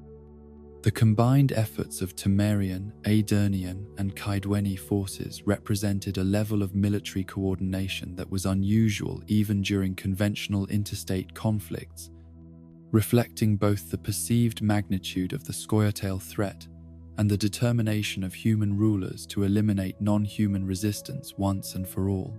The resources devoted to these operations were substantial enough to affect other military priorities, demonstrating that the guerrilla campaign had achieved at least one of its strategic objectives by forcing human authorities to divert attention and resources from their primary political concerns. The tactical adaptations that human forces developed for fighting guerrilla opponents reflected both traditional military doctrine and innovations specifically designed to counter the advantages that Scoia'tael fighters had previously enjoyed. The use of light cavalry units for rapid response to guerrilla attacks proved particularly effective, as mounted troops could traverse forest terrain quickly enough to engage fleeing attackers while also providing the mobility necessary to coordinate operations across the wide geographical areas where guerrilla activities were occurring. The integration of magical support into these operations added capabilities that purely conventional forces would have lacked, particularly for tracking and communication in difficult terrain. The intelligence operations that supported human counterinsurgency efforts relied heavily on the networks of informants and collaborators that had been developed over centuries of governing non-human populations. The economic incentives that human authorities offered for information about Scoia'tael activities were substantial enough to motivate cooperation, even from individuals who might otherwise have been sympathetic to guerrilla goals. While the threats of collective punishment for communities that harbored or supported resistance fighters created powerful pressures for betrayal and denunciation. The systematic torture and public execution of captured Scoia'tael fighters served multiple purposes within the broader counterinsurgency strategy that human forces were pursuing. The immediate intelligence value of information extracted through torture was often minimal, as guerrilla operational security had improved to the point where individual fighters typically knew little about activities beyond their immediate units. More important was the psychological impact of public executions on both potential recruits for the resistance movement and the broader non-human populations that might provide support for guerrilla activities. The display of mutilated corpses along major roadways represented a deliberate campaign of terror designed to demonstrate both the futility of resistance and the consequences that awaited those who chose to oppose human authority. The ravens and crows that fed on these remains became unwitting participants in a propaganda campaign that turned the natural processes of decay and decomposition into symbols of the fate that awaited all who challenged the established order. The psychological trauma inflicted on non-human populations by these displays often proved more effective than direct military action in reducing support for continued resistance. Yet even as human countermeasures inflicted devastating casualties on Scoia'tael forces and drove the survivors deeper into hiding, the fundamental grievances that had motivated the resistance movement remained unaddressed and in many cases were actually intensified by the harsh policies adopted to suppress guerrilla activities. The collective punishments imposed on non-human communities suspected of providing support to resistance fighters created new recruits for future operations, while the brutality of counterinsurgency tactics demonstrated to previously neutral observers that human rule was indeed as oppressive and illegitimate as Scoia'tael propaganda had claimed. The emergence of Nilfgaard as an active supporter of Scoia'tael operations represented a dramatic shift in both the capabilities and strategic position of non-human resistance forces. The material support that the Empire provided included not only weapons and supplies but also intelligence about human military movements and political developments that greatly enhanced guerrilla effectiveness. More importantly, the prospect of Nilfgaardian victory in their broader conflict with the northern kingdoms offered Scoia'tael fighters a realistic hope that their sacrifices might ultimately contribute to meaningful political change rather than merely expressing symbolic defiance. Emperor Emhirvar Emreis's decision to support non-human resistance was based on cold strategic calculation rather than any genuine sympathy for the grievances that motivated Scoia'tael fighters. The guerrilla activities that the Empire encouraged and supplied served Nilfgaardian interests by forcing northern human forces to divert resources from their primary military preparations, while also creating internal instability that could be exploited during the main phases of imperial expansion. The promises of autonomy and territorial restoration that Nilfgaardian agents made to Scoia'tael leaders were genuine in the sense that they reflected actual imperial policy. But they were also conditional on continued usefulness and subordination to broader Nilfgaardian strategic objectives. The transformation of the Scoia'tael from an independent resistance movement into an auxiliary force serving Nilfgaardian strategic goals represented both an opportunity and a fundamental compromise of the ideals that had originally motivated non-human guerrilla activities. The material support and strategic coordination that imperial backing provided made possible operations of a scale and sophistication that independent guerrilla forces could never have achieved, but they also subordinated Scoia'tael goals to Nilfgaardian priorities that might not always align with non-human interests. The tactical innovations that became possible with Nilfgaardian support included coordinated operations that synchronized guerrilla activities with conventional military movements, allowing Scoia'tael forces to serve as advanced scouts and harassment units for imperial armies while also conducting independent operations that supported broader strategic objectives. The intelligence sharing between imperial commanders and Scoia'tael leaders provided both sides with information that enhanced their effectiveness, while the promise of Nilfgaardian protection reduced some of the security concerns that had previously limited guerrilla operations. The morale boost that imperial support provided to Scoia'tael fighters was perhaps as important as the material assistance they received, as the partnership with a major power validated their belief that their cause was legitimate and achievable, rather than merely the desperate gesture of a defeated people. The prospect that successful resistance might actually lead to meaningful political change rather than simply prolonging a hopeless struggle attracted new recruits and revitalized veteran fighters who had begun to despair of achieving anything beyond symbolic victories. The promise of Dol Blathana that emerged from successful Scoia'tael collaboration with Nilfgaardian forces represented the realization of dreams that had sustained non-human resistance for centuries. The establishment of an autonomous elven territory under the rule of Francesca Findabair seemed to prove that the sacrifices made by countless guerrilla fighters had not been in vain, that the vision of restored elven dignity and self-governance could indeed become reality under the right circumstances. The Valley of Flowers that became the heart of the new elven duchy was both beautiful enough to serve as a worthy capital and strategically located to provide security and resources for a sustainable political entity. Francesca herself represented the best possible leader for such an experiment in elven self-governance, combining the magical power and political sophistication necessary to deal with human authorities as an equal, while also maintaining the cultural connections and personal credibility that made her acceptable to elven populations who had grown suspicious of any leader who seemed too comfortable with human ways. Her success in the Thained coup that helped secure Nilfgaardian victory over northern mage factions demonstrated both her capabilities and her commitment to the alliance that had made elven autonomy possible. The initial euphoria that greeted the establishment of Dol Blathanna was understandable given the centuries of oppression and humiliation that had preceded this moment of apparent triumph.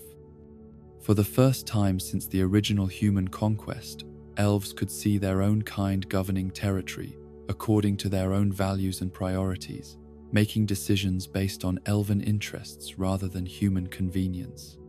The restoration of Elder speech as an official language and the revival of traditional cultural practices that had been suppressed or driven underground represented victories that went beyond mere political autonomy to touch the very boss, foundations of elven identity and dignity. Yet, even as they celebrated these achievements, thoughtful observers recognized that the autonomy granted to Dol Blathanna was constrained by realities that limited its independence and sustainability.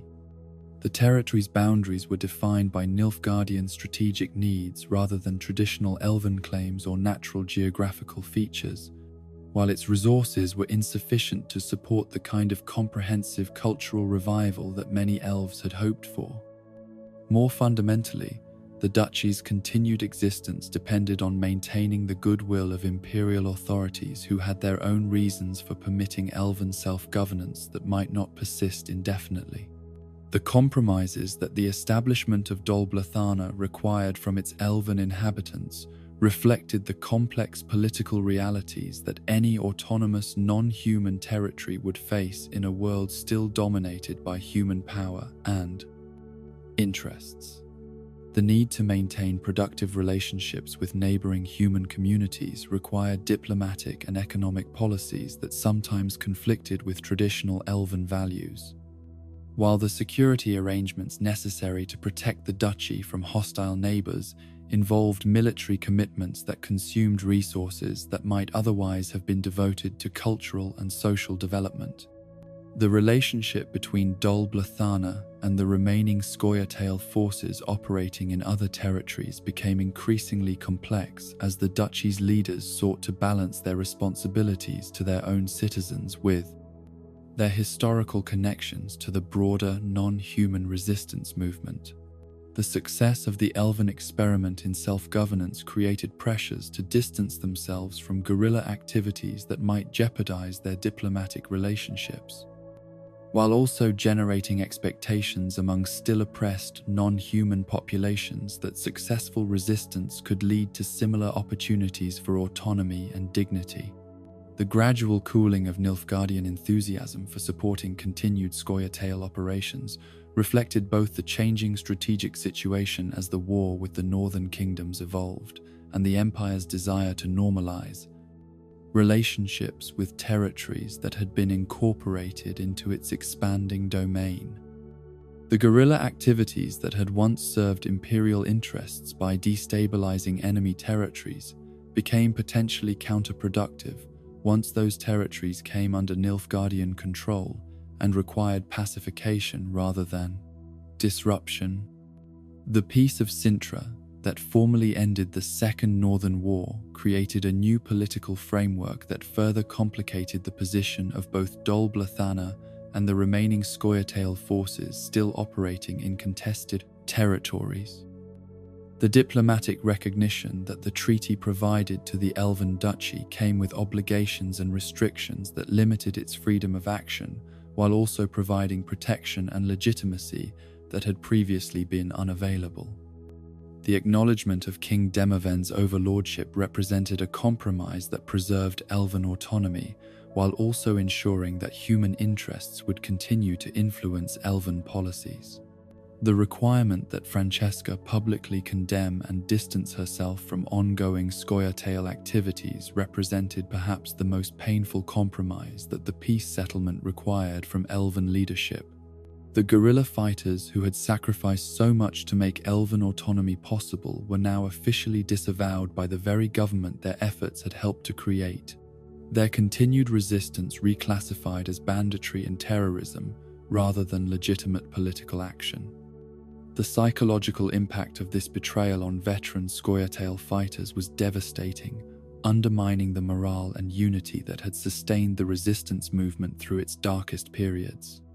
Yet despite these official condemnations and the loss of Nilfgaardian support, significant numbers of Scoia'tael fighters continued their guerrilla activities throughout the northern territories. The motivations that drove this continued resistance were complex, combining personal desires for revenge against human oppressors with broader political goals that the establishment of Dol Blathanna had not addressed. For many fighters, the limited autonomy granted to a single Elven duchy was insufficient compensation for the centuries of suffering that human rule had inflicted on non-human populations throughout the continent. The operational challenges that faced these remaining Scoia'tael units were far more severe than anything their predecessors had confronted during the height of the resistance movement. The loss of Nilfgaardian material support meant that weapons, supplies, and intelligence were once again dependent on whatever could be captured or obtained through sympathetic non-human communities whose own security was increasingly precarious. The diplomatic isolation that resulted from official Elven condemnation of their activities cut them off from the broader political networks that had previously provided both material assistance and psychological validation for their furry efforts. The tactical adaptations that surviving Scoia'tael units developed in response to these changed circumstances emphasized even greater mobility and security consciousness than had characterized their earlier operations. The base camps and supply networks that had supported larger-scale operations became too vulnerable to maintain, forcing guerrilla fighters to operate in smaller groups with minimal equipment and support structures. The targets they selected were necessarily more limited in scope and ambition, focusing on harassment and symbolic actions rather than the kind of substantial military operations that had once seemed possible with imperial backing. The psychological warfare aspects of continued Scoia'tael activities became increasingly important as their material capabilities declined, with operations designed more to maintain non-human morale and demonstrate continued resistance than to achieve specific military objectives. The knowledge that some elves and dwarves were still fighting against human oppression provided encouragement to non-human populations who might otherwise have despaired of ever achieving meaningful change in their circumstances, while also serving notice to human authorities that the pacification of non-human resistance remained incomplete despite official peace settlements. The propaganda value of continued Scoia'tael existence extended beyond their immediate non-human constituencies to influence broader political developments throughout the northern kingdoms. Human rulers who had hoped that the peace of Sintra would finally resolve the non-human problem were forced to continue devoting resources and attention to counterinsurgency operations, while the persistence of guerrilla activities served as a constant reminder that the underlying grievances that had motivated resistance had not been addressed by diplomatic agreements that preserved human dominance while offering only part Sunj and some part token concessions to non-human aspirations.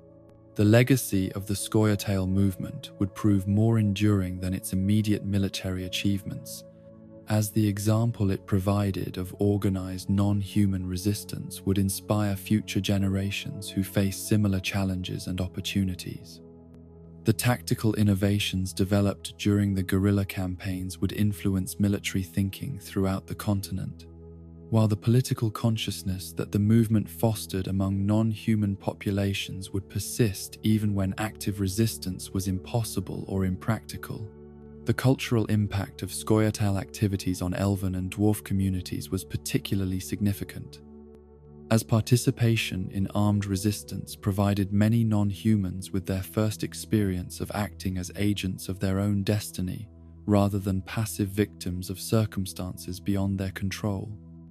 The skills and knowledge gained during guerrilla campaigns often proved valuable for peaceful pursuits as well, while the networks of connection and mutual support that developed among resistance fighters created social bonds that would endure long after active military operations ceased. The songs and stories that emerged from the Scoia'tael period would become important elements of non-human cultural heritage, preserving memories of courage and sacrifice, while also transmitting tactical knowledge and political awareness to future generations. The heroes and martyrs of the resistance movement would serve as inspiration for subsequent efforts to achieve dignity and justice, while the lessons learned through success and failure would inform strategies for dealing with the ongoing challenges that non-human populations would continue to face in a world dominated by human power and interests. As the immediate crisis of the Northern Wars faded into history, and the political arrangements established by the Peace of Sintra began to stabilize, the surviving Scoia'tael fighters found themselves transformed from active participants in a dynamic political struggle into remnants of a movement whose time had passed. Yet their continued existence served as a reminder that the fundamental issues that had given birth to their resistance remained unresolved, waiting for new circumstances and new leadership that might provide fresh opportunities for the achievement of non-human dignity and autonomy in a world that had shown little inclination to grant such things voluntarily. While the Ain Saidhi who had remained on the continent endured centuries of subjugation and desperate resistance, their Ainel cousins who had chosen the path of dimensional travel were writing a very different chapter in the long history of elven civilization. The realm of Tir na Lia that they had established with the guidance of the unicorns had indeed provided them with the sanctuary and opportunities they had sought when fleeing their dying homeworld, but the trajectory of their development in that alien dimension would prove to follow patterns that bore little resemblance to the harmonious ideals their ancestors had cherished. The early centuries of INL settlement in their new realm were marked by achievements that seemed to validate their decision to pursue mastery over dimensional forces rather than accommodation to any single world's limitations.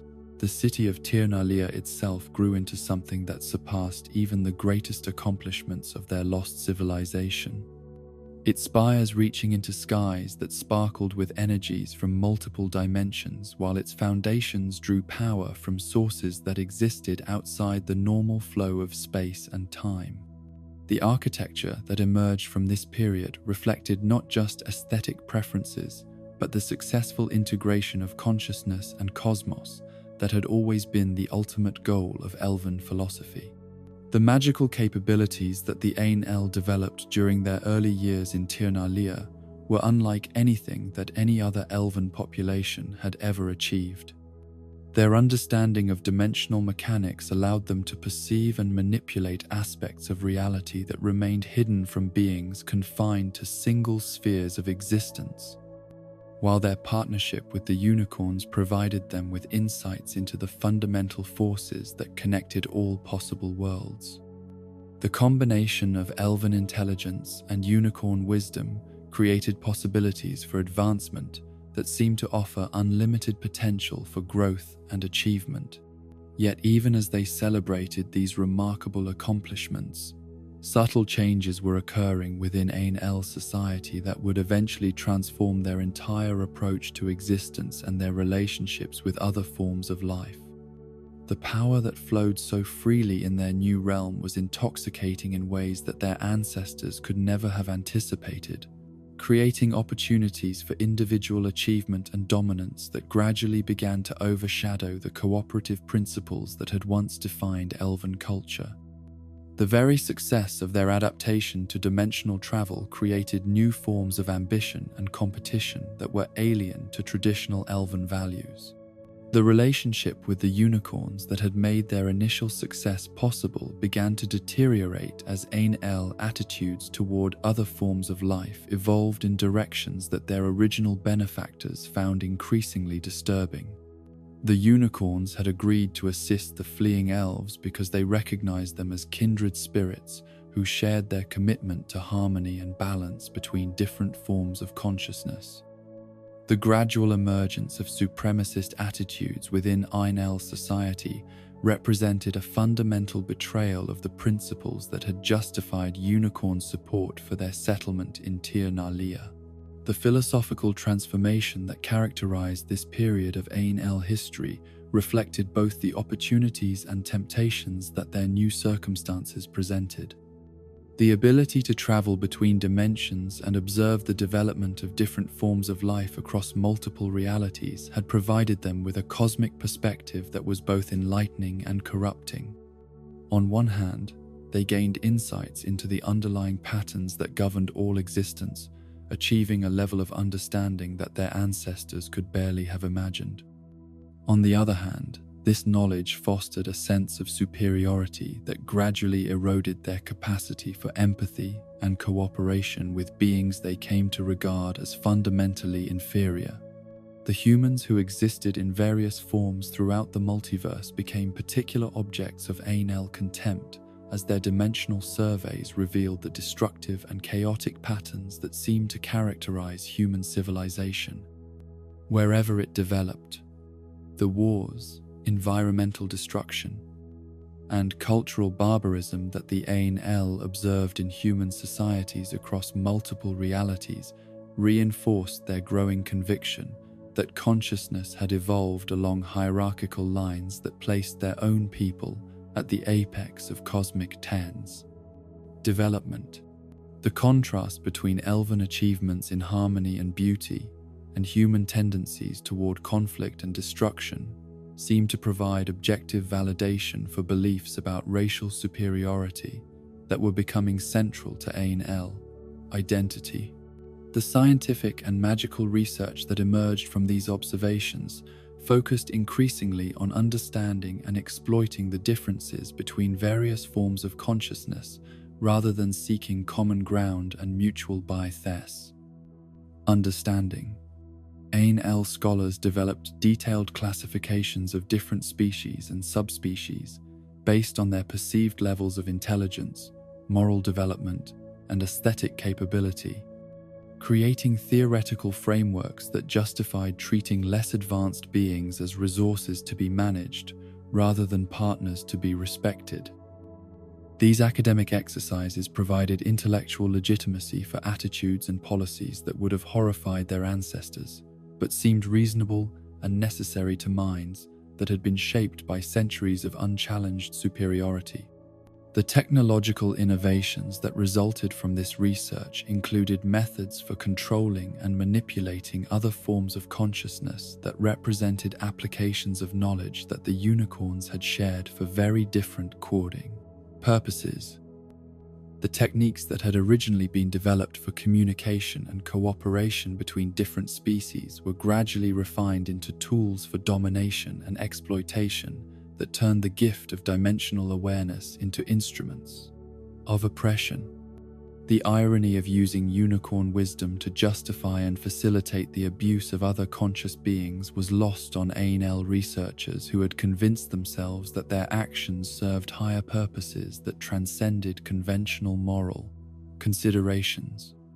The first systematic enslavement of human populations began as what the Ain-El characterized as rescue operations designed to preserve promising specimens from the wars and disasters that plagued human societies throughout the Poppy multiverse.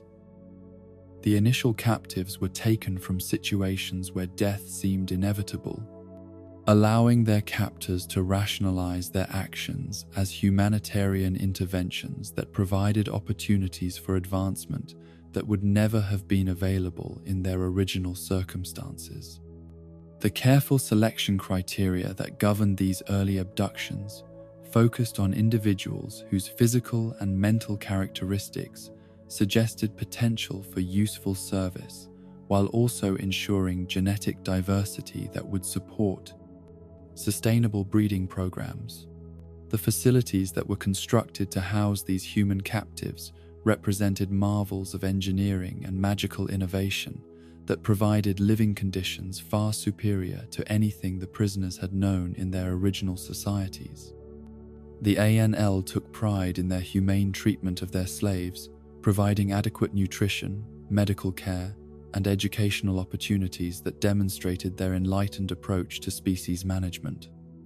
The fact that these amenities were designed to maximize the productivity and longevity of their captive labor force, rather than to promote genuine welfare, was a distinction that few ANL bothered to consider significant.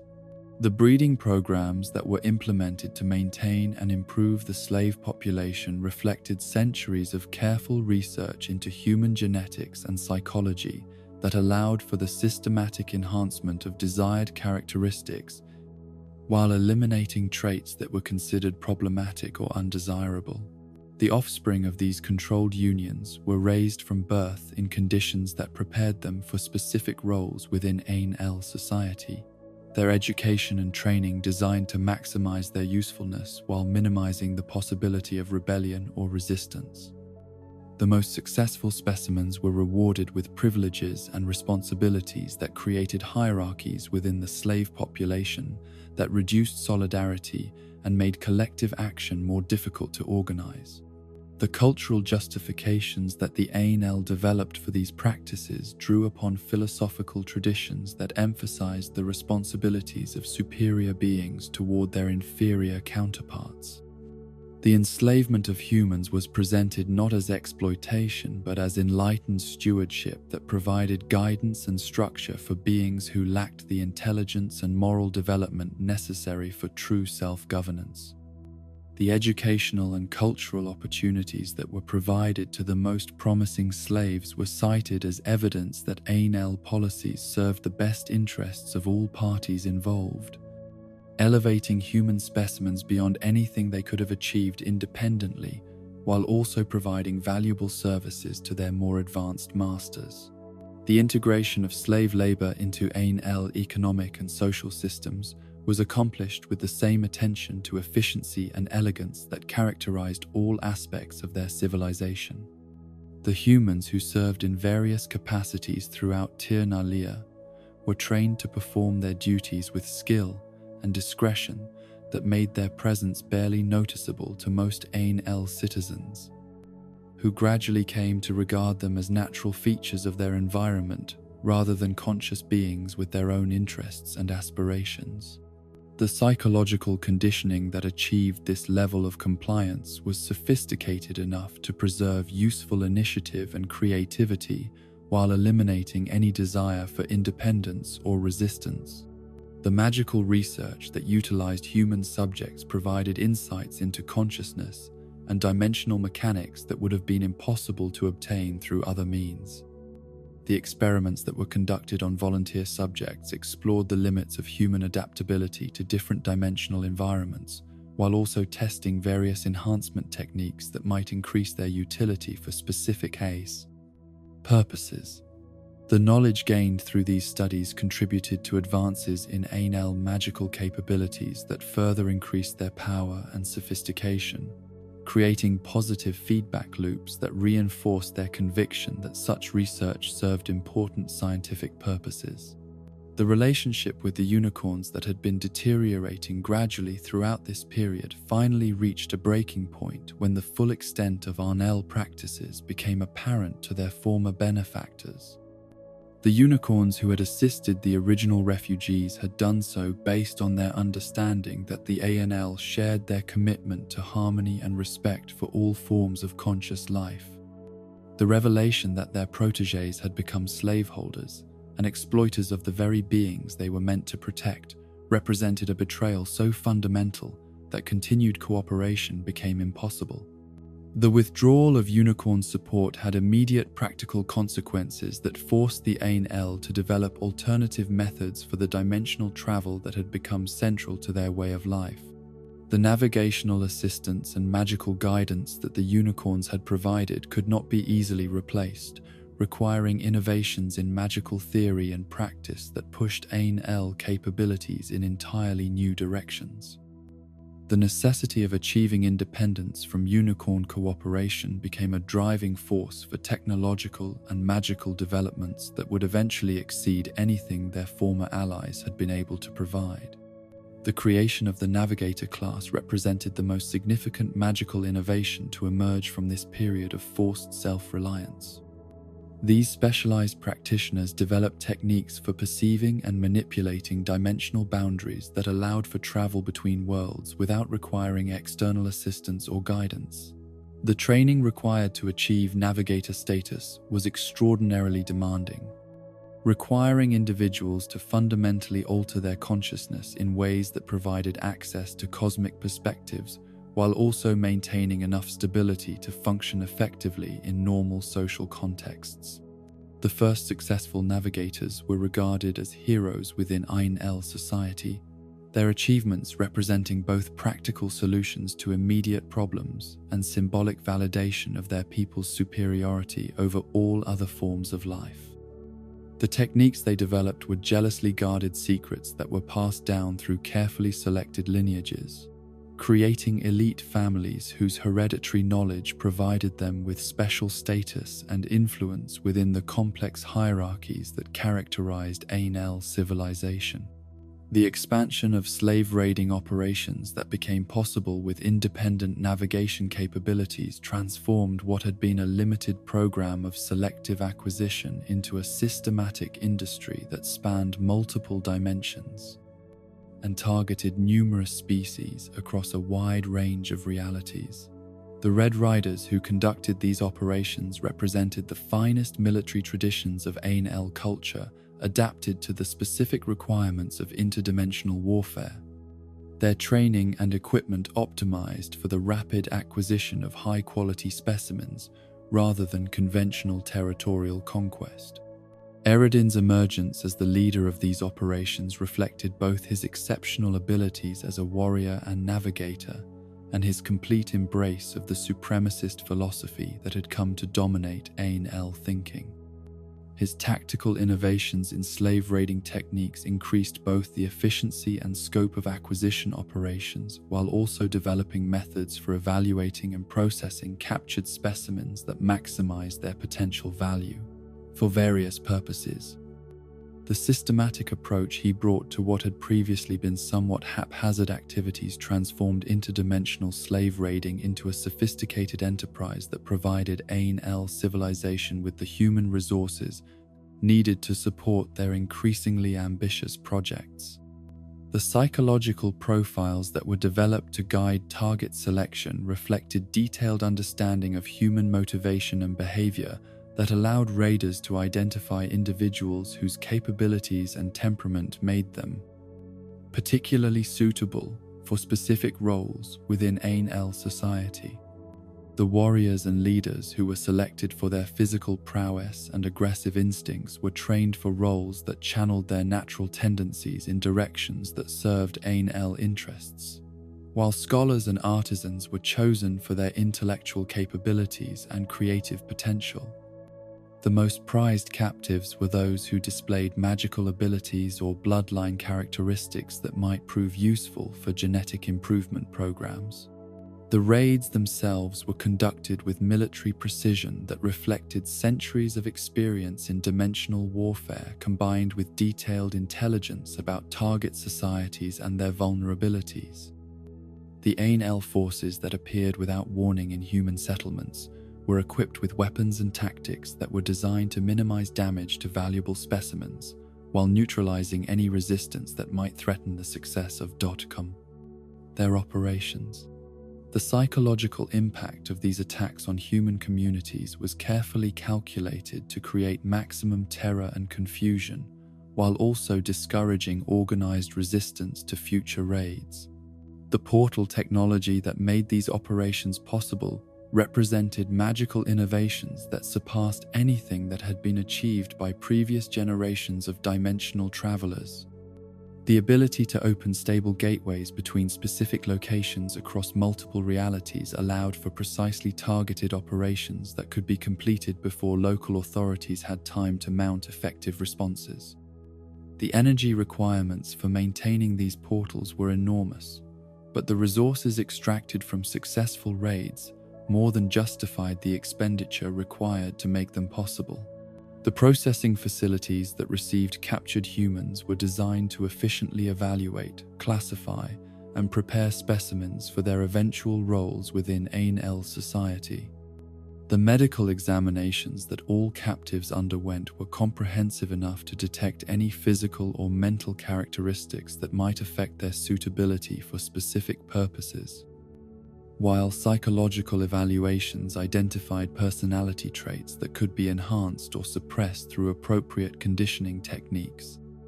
The most promising individuals received immediate attention from specialists who began the training and modification processes that would transform them from terrified captives into useful servants.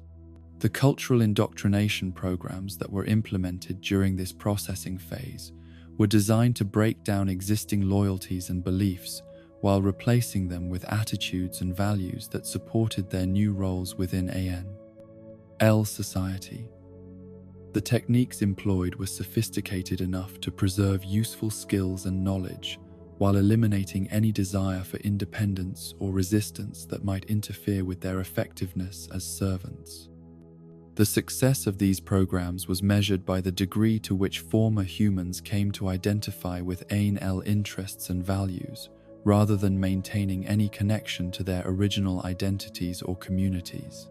The economic impact of slave labor on Ain-El society was transformative, freeing citizens from routine productive activities while providing the resources necessary to support increasingly elaborate artistic, intellectual, and magical pursuits. The abundance that slave labor provided allowed for unprecedented investment in research and development that advanced Ain-El capabilities in all areas, while also supporting lifestyle improvements that further reinforced their sense of superiority over less fortunate beings. The contrast between their own comfortable circumstances and the harsh realities that characterized most other societies throughout the multiverse seemed to provide additional validation for their beliefs about the natural hierarchy of consciousness. The military applications of slave labor included the development of human auxiliary forces that could be deployed in situations where Ain-El casualties would be unacceptable, or where local knowledge and capabilities were required for mission success. These human soldiers were trained and equipped to Ain-El standards while remaining under the direct control of elven commanders who could ensure their loyalty and effectiveness. The performance of these auxiliary units in various conflicts demonstrated both the potential value of properly managed human resources and the superiority of Ain-El leadership and strategic thinking. The magical experiments that utilized human subjects as research material contributed to advances in consciousness manipulation and dimensional mechanics that provided Ain-El practitioners with capabilities that were impossible for beings confined to single realities to achieve. The knowledge gained through these studies was carefully documented and analyzed to extract maximum theoretical and practical value, while the experimental protocols were refined to increase both the scientific validity of results and the efficiency of resource utilization. The ethical implications of using conscious beings as experimental subjects were considered irrelevant given the vast differences in intellectual and moral development between the species involved.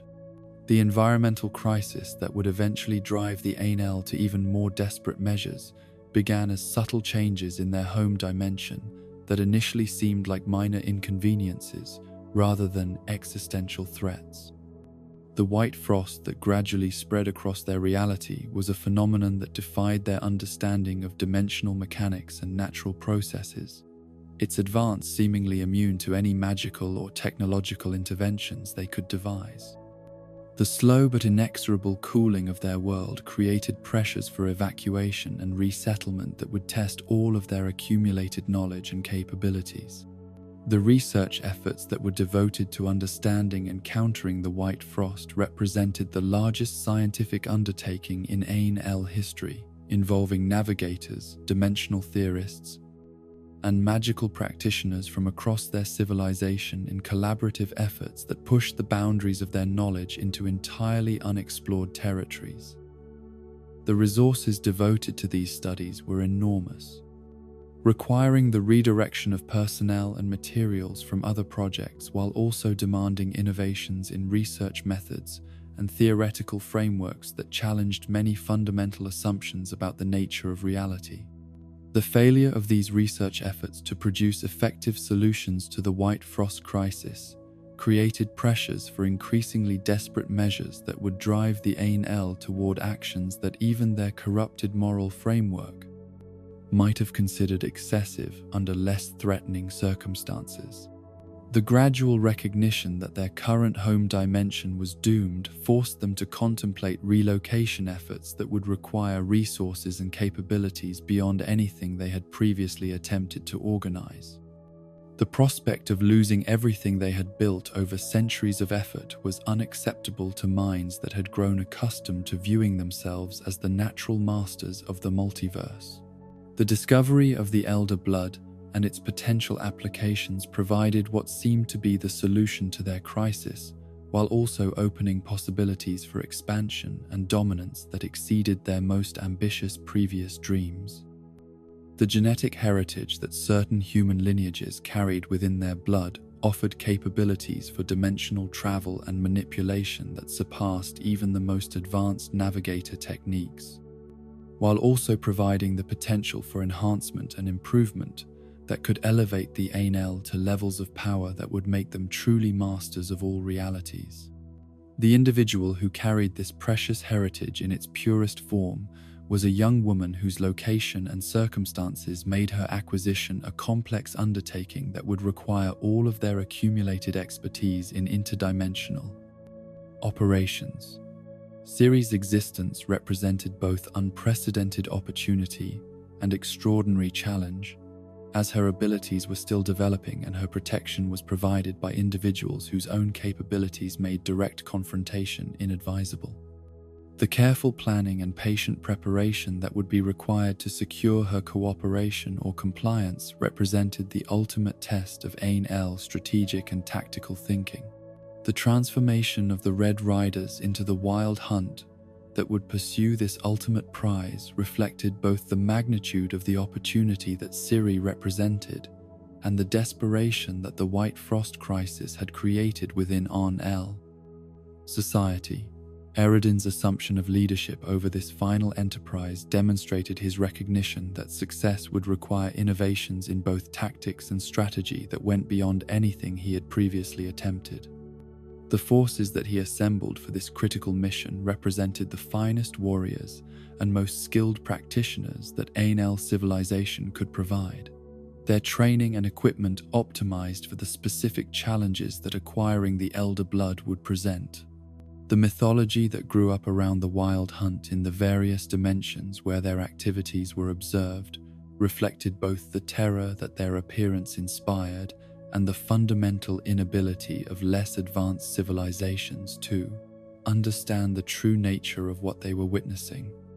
The interpretations that different cultures developed to explain their experiences with these interdimensional raiders often emphasized supernatural and apocalyptic themes that transformed what were essentially military operations into religious and mythological events.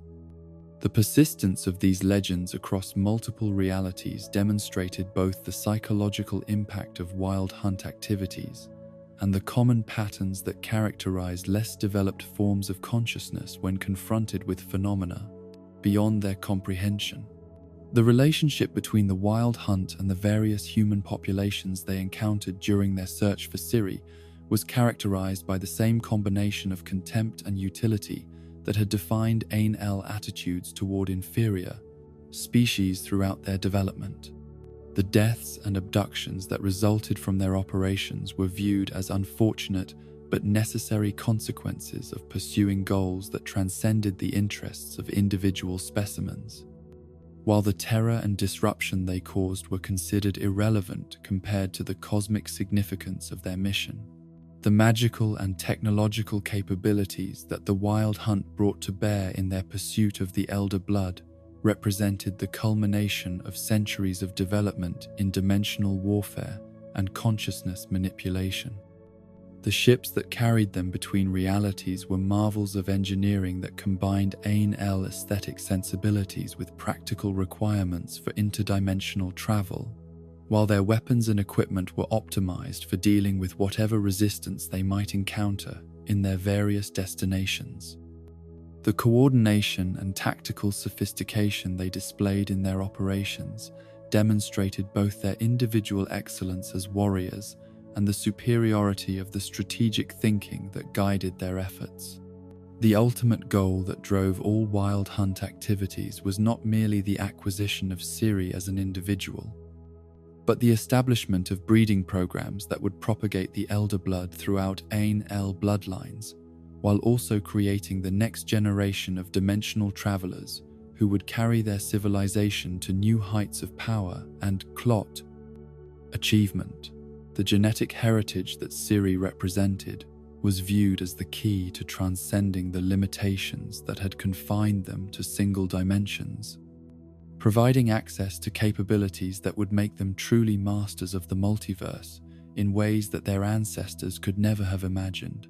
The philosophical transformation that this goal represented marked the final abandonment of any connection to the cooperative and harmonious ideals that had once characterized Elven culture.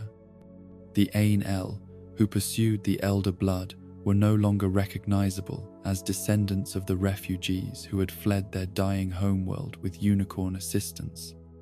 Their centuries of supremacist development having created beings whose relationship to their ancestors was purely biological rather than cultural or spiritual.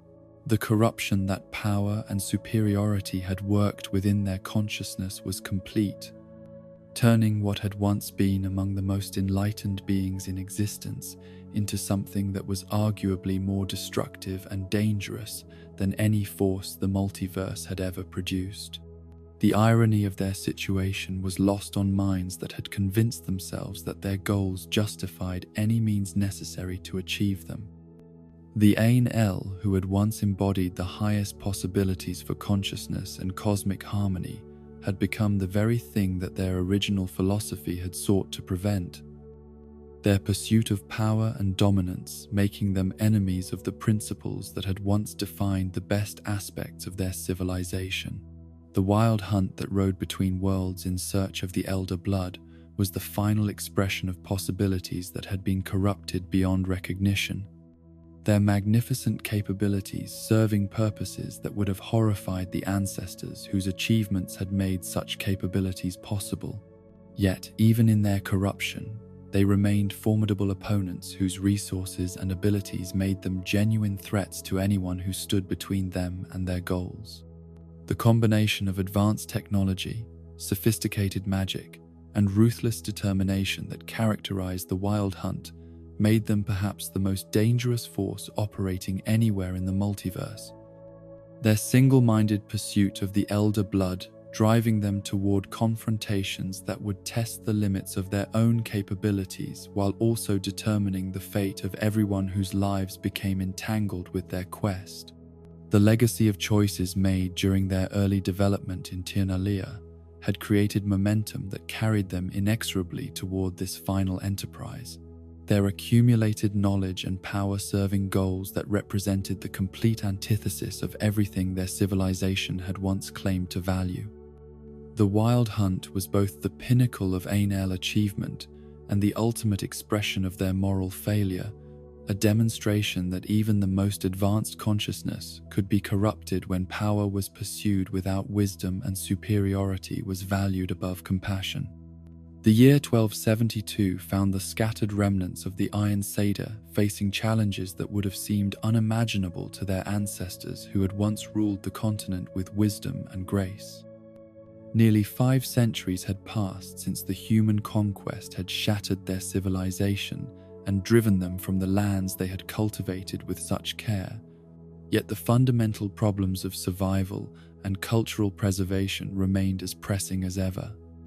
The elves who still lived among the human communities that had grown from the ruins of their cities carried within themselves the accumulated weight of generations of loss and compromise, their very existence a testament to both the resilience of their people and the terrible cost of that resilience. The morning routines of these surviving elves reflected the complex negotiations with identity and dignity that characterized their daily existence. Those who had achieved some measure of integration into human society rose each day to face the challenge of maintaining their essential selves while conforming to expectations and assumptions that were fundamentally alien to their face inhition. Nature.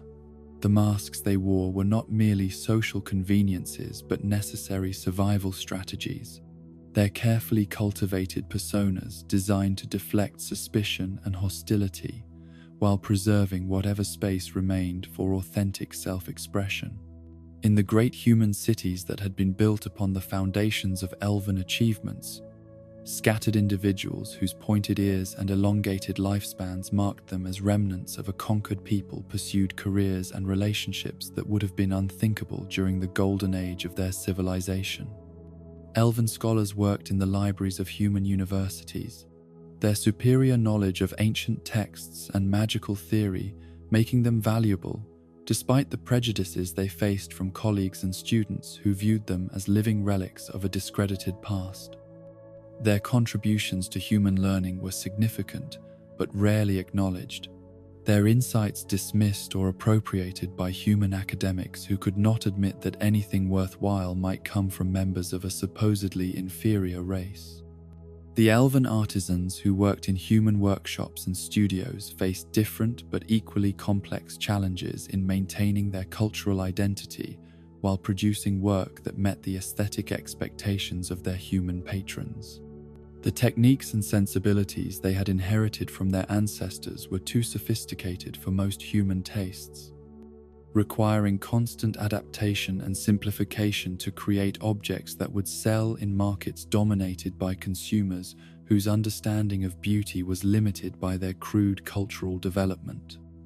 The compromise between artistic integrity and commercial necessity was painful but essential for survival in societies that offered no other means of support for those whose heritage marked them as outsiders. The physicians and healers among the surviving elves found their traditional knowledge simultaneously valued and suspect, their understanding of anatomy and natural remedies providing capabilities that human medical practice could not match, while also marking them as practitioners of foreign arts that might be dangerous or subversive. The careful balance they maintained between demonstrating competence and avoiding accusations of witchcraft or sedition required constant attention to the political and social currents that might shift public opinion against them without warning. Their patients often sought them out specifically because of their elven heritage, believing that the ancient wisdom of the elder folk provided access to healing arts that human practitioners could not provide. Yet this same heritage made them vulnerable to persecution if circumstances turned against them. The children and grandchildren of these integrated elves faced unique challenges that differed from those confronted by their parents and grandparents, their mixed heritage creating identities that were neither fully elven nor completely human but something new and unprecedented. The quarter elves and eighth elves who carried diluted but still detectable traces of their ancestral lineage often found themselves caught between worlds, their human appearance allowing them to pass undetected in most circumstances, while their cultural knowledge and family memories connected them to traditions they could never fully claim or express. These younger generations often struggled with questions of loyalty and belonging that their elders had resolved through necessity and experience. their greater integration into human society making the preservation of elven identity seem both more difficult and less immediately relevant to their daily lives. Some chose to embrace their human heritage completely, suppressing or denying the elven aspects of their ancestry in hopes of achieving fuller acceptance in societies that rewarded conformity and punished difference.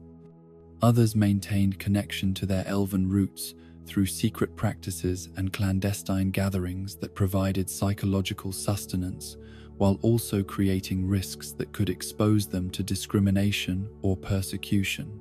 The elven communities that had chosen isolation over integration faced different but equally challenging circumstances as they attempted to maintain traditional ways of life in environments that had been dramatically altered by centuries of human dominance and environmental change.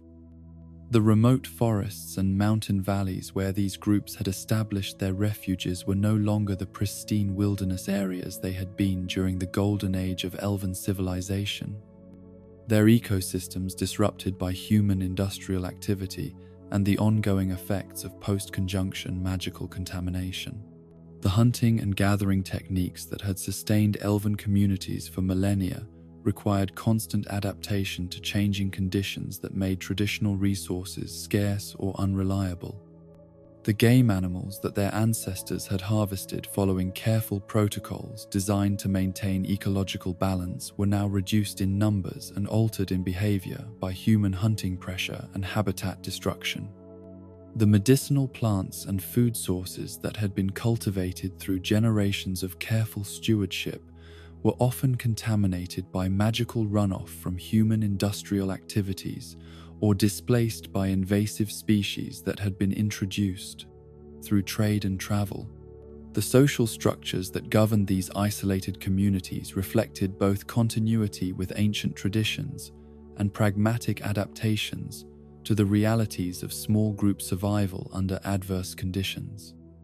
The consensus-based decision-making processes that had characterized elven governance during their period of continental dominance were necessarily streamlined and simplified when applied to communities that rarely numbered more than bases-based decision-making bices.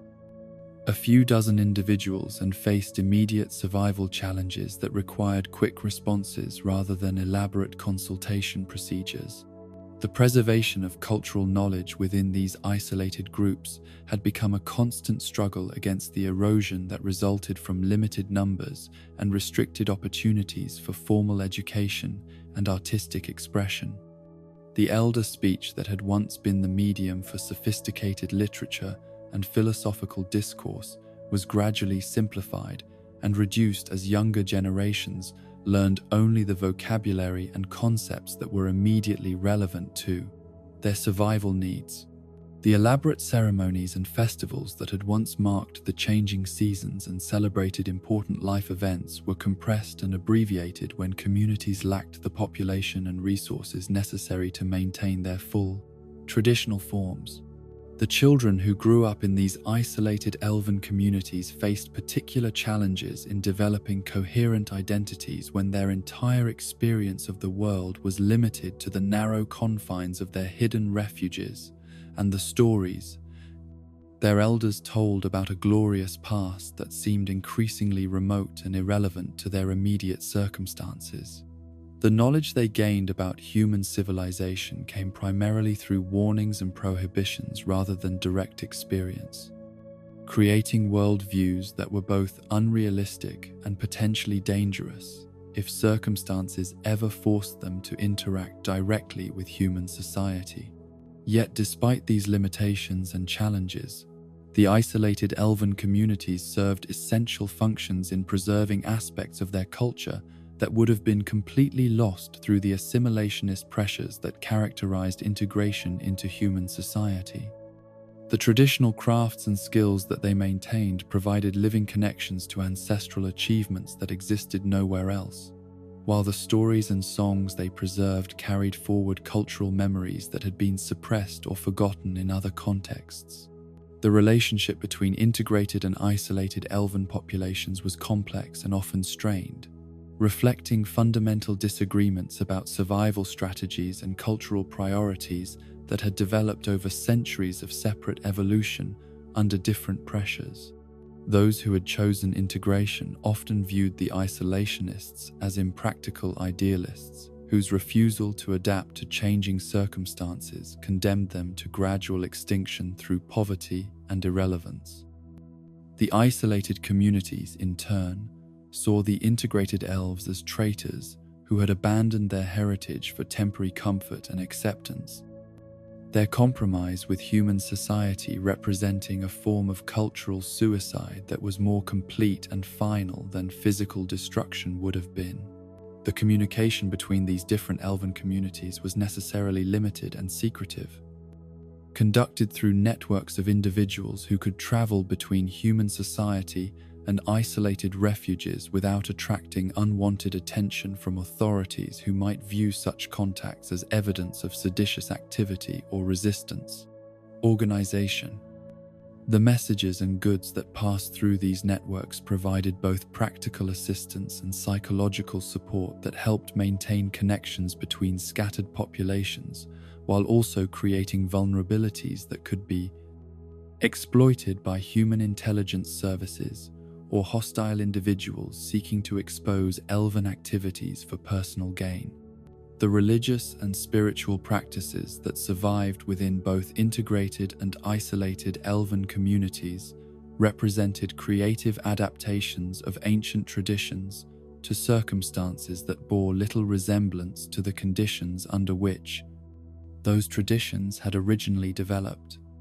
The worship of Dana Mayaba and other traditional deities required modifications that could accommodate the absence of sacred sites and ceremonial objects, while also avoiding activities that might attract unwanted attention from human authorities who were suspicious of non-human religious practices.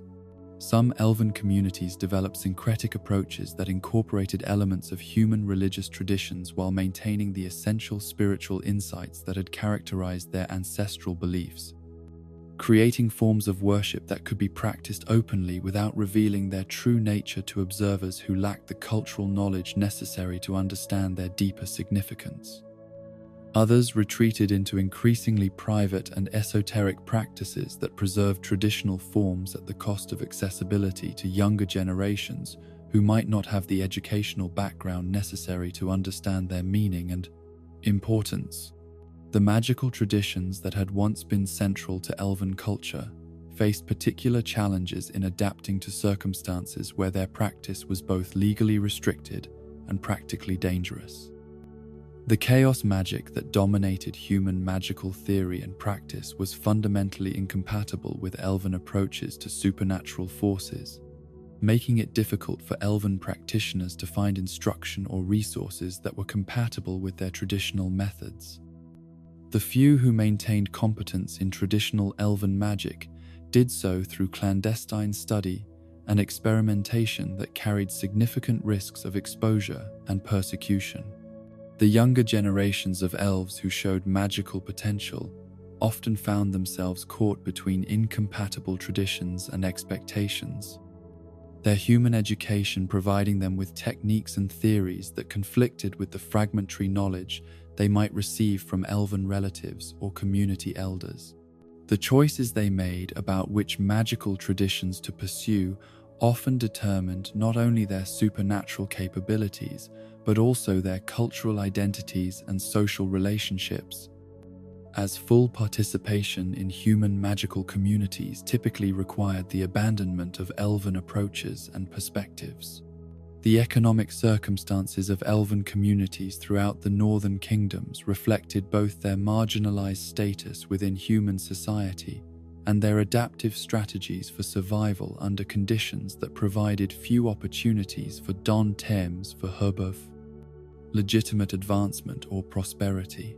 The integrated elves who had achieved some measure of financial stability typically did so through the application of knowledge and skills that were valued by human society despite their non-human origins, their success dependent on their ability to provide services that humans needed but could not obtain from their own people. The traditional crafts that elves practiced often found markets among human collectors and enthusiasts who appreciated the superior quality and aesthetic sophistication of elven work, while remaining largely ignorant of the cultural context and significance that gave such objects their deeper meaning. The bows and arrows that elven craftsmen produced were prized by human hunters and soldiers for their technical excellence, while elven textiles and decorative objects commanded high prices from wealthy patrons who valued their beauty without understanding the traditions and knowledge that made their creation possible. The isolated elven communities that rejected integration into human economic systems faced more severe material challenges, but also maintained greater independence and cultural integrity than their assimilated relatives. The subsistence strategies they developed combined traditional hunting and gathering techniques with innovative approaches to resource management that maximized their self-sufficiency while minimizing their visibility to human authorities who might view their activities as poaching or trespassing. The trade networks that connected isolated elven communities often operated outside legal frameworks, utilizing barter systems and informal exchange relationships that avoided the taxation and regulation that characterized legitimate commerce within human territories. These underground economies provided essential goods and services that could not be produced within individual communities, while also creating opportunities for cultural exchange and mutual support that helped maintain connections between scattered populations. The continuing activities of Scoia'tael units throughout the Northern Territories represented the most visible and controversial aspect of contemporary elven life. Their guerrilla operations serving both practical and symbolic functions that extended far beyond their immediate military objectives. The attacks on human military patrols and merchant convoys that characterized their activities were designed not only to inflict material damage on their enemies, but also to maintain elven visibility within the broader political landscape of the continent. The psychological impact of these operations on both human and non-human populations was carefully calculated to achieve multiple objectives simultaneously. For human communities, the knowledge that elven resistance continued despite centuries of suppression served as a reminder that the pacification of non-human populations remained incomplete and potentially reversible under changed circumstances. For elven and other non-human communities, the existence of active resistance provided hope that their situation was not permanent, and that organized opposition to human dominance remained possible when opportunities arose. The tactical adaptations that surviving Scoia'tael units had developed in response to the loss of external support and official condemnation from elven political leaders reflected both the reduced resources available to them and the accumulated experience of decades of guerrilla warfare. The smaller unit sizes and more dispersed operational patterns that characterized contemporary Scoia'tael activities made them less vulnerable to the kind of large-scale military operations that had decimated their predecessors, while also limiting their ability to achieve the kind of substantial victories that might change broader political calculations. The recruitment and training of new Scoia'tael fighters drew upon the same networks and relationships that sustained other forms of elven resistance activity, but the increasingly dangerous nature of such involvement limited participation to those whose desperation or commitment was sufficient to justify the extreme risks involved. The young elves who chose to join active resistance units often came from backgrounds where they had experienced particularly severe forms of discrimination or persecution, their personal motivations for revenge or justice aligning with the broader political goals that Scoia'tael activities were meant to serve. The weapons and equipment that contemporary Scoia'tael units employed were necessarily inferior to those that had been available during the height of their movement, reflecting both the loss of external support and the increased difficulty of obtaining supplies through clandestine channels. The maintenance of traditional elven bows required specialized knowledge and materials that were difficult to obtain without attracting unwanted attention, while captured or improvised weapons often lacked the reliability and effectiveness needed for successful guerrilla operations. The intelligence networks that provided information about human military activities and vulnerable targets were essential for the survival of Scoia'tael operations, but also represented the most dangerous aspect of their activities from a security perspective. The communication systems that connected active fighters with sympathetic supporters in human society created vulnerabilities that could be exploited by counterintelligence operations designed to identify and eliminate resistance. Networks through infiltration and betrayal. The relationship between active Scoia'tael units and the broader Elven community remained complex and often contentious, reflecting disagreements about tactics and strategy that had persisted throughout the history of Elven resistance to human domination. Many integrated elves viewed continued guerrilla activities as counterproductive provocations that increased discrimination and persecution against all non-humans without achieving meaningful political objectives. While isolated communities sometimes saw Scoia'tael operations as dangerous actions that attracted unwanted attention from human authorities who might otherwise ignore their existence, the propaganda value of Scoia'tael activities extended beyond their immediate impact on human and elven populations to influence broader continental politics in ways that were often unintended, but sometimes advantageous to elven interests. The persistence of non-human resistance provided ammunition for political factions within human society who opposed current policies toward non-human populations, while also complicating diplomatic relationships between different human kingdoms that were forced to coordinate their responses to activities that crossed territorial boundaries. The cultural impact of contemporary Scoia'tael activities on Elven identity and consciousness was particularly significant for younger generations who had grown up under human domination and had little direct experience of Elven independence or achievement. The stories and songs that emerged from guerrilla operations provided examples of Elven courage and defiance that could inspire pride and resistance even among those who were not directly involved in military activities. The medical and logistical support that Scoia'tael units required created additional challenges for communities that were already struggling with limited resources and constant security concerns. The treatment of wounded fighters required knowledge and supplies that were difficult to obtain without arousing suspicion, while the psychological trauma that many guerrilla veterans experienced after prolonged exposure to violence and danger created long-term care needs that isolated communities were often unable to address adequately. The environmental knowledge that traditional Elven communities had maintained through centuries of careful observation and practice proved invaluable for Scoia'tael operations that depended on intimate familiarity with forest terrain and natural resources for their effectiveness.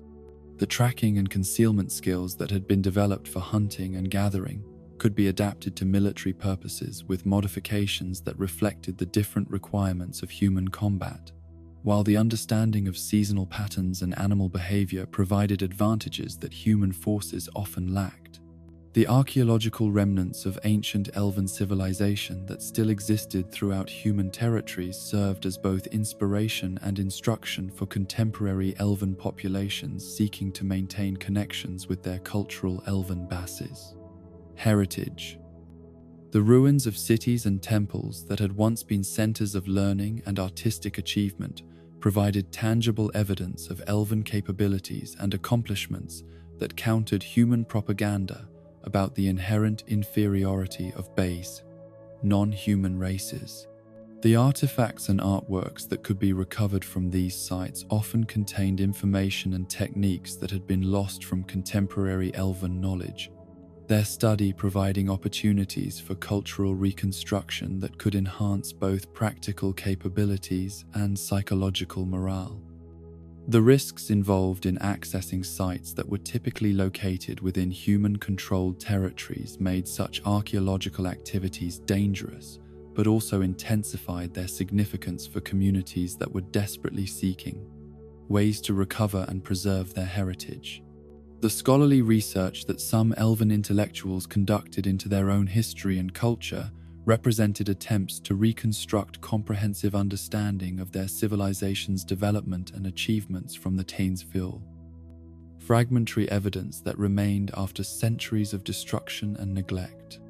The historical narratives that emerged from these studies often served multiple purposes, providing both accurate information about past events and inspirational examples that could motivate contemporary resistance and cultural preservation efforts.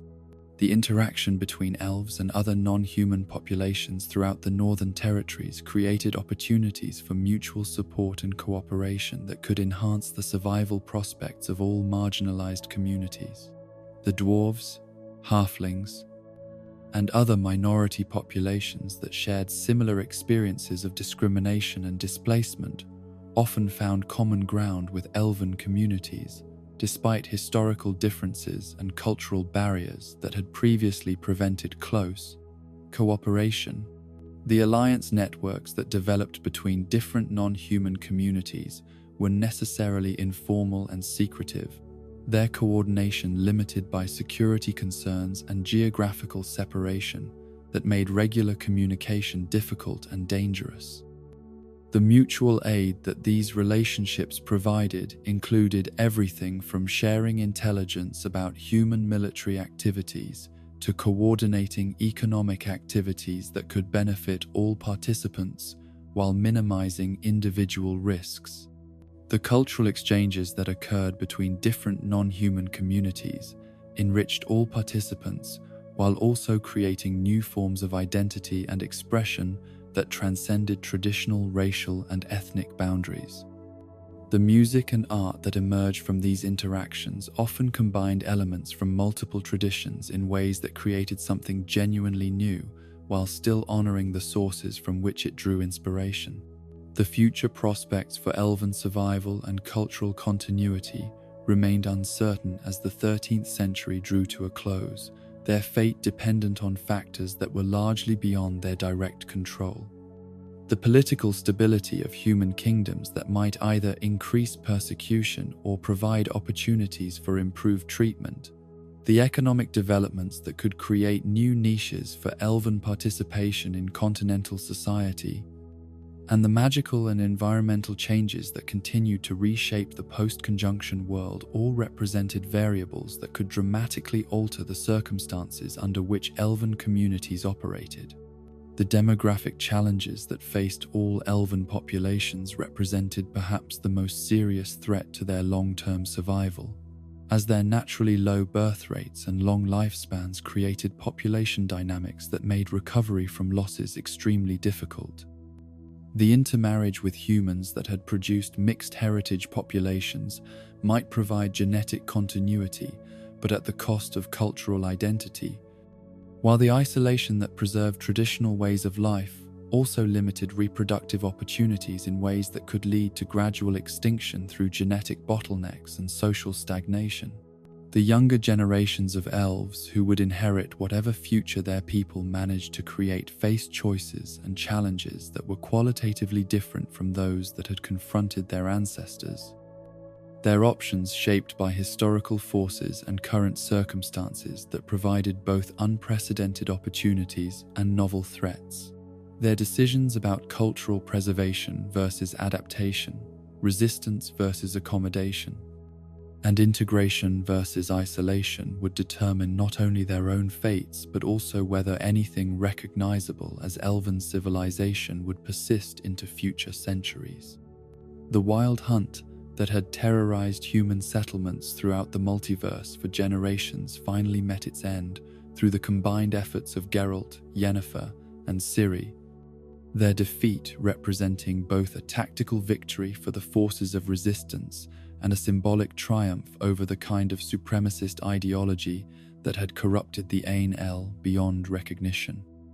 The destruction of Eredin and his followers eliminated one of the most dangerous threats that any dimension had faced, while also demonstrating that even the most advanced and powerful opponents could be defeated through courage, determination, and the willingness to sacrifice personal interests for larger principles.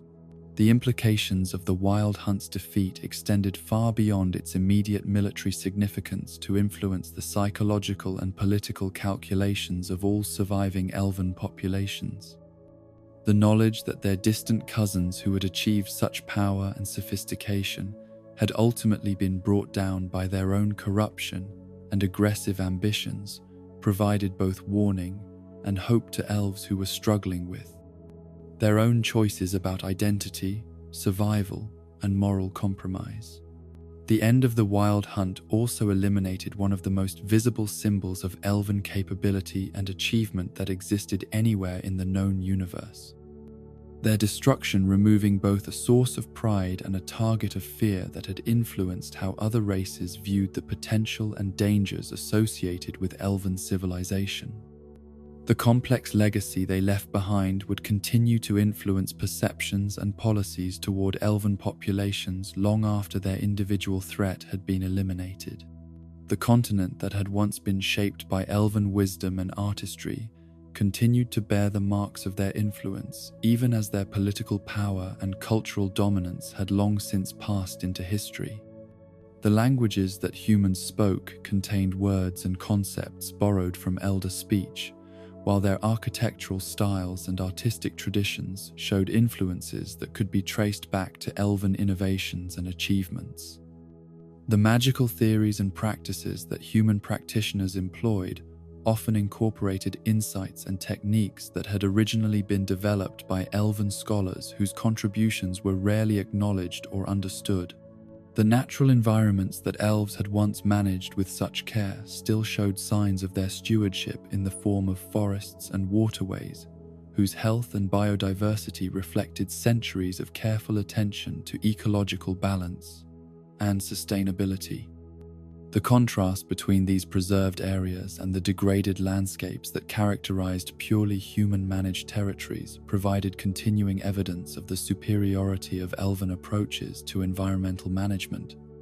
Though few humans possessed the knowledge or perspective necessary to understand the significance of what they observed, the future that awaited the scattered remnants of elven civilization remained unwritten, its eventual shape dependent on choices and circumstances that could not be predicted or controlled by any single individual or community.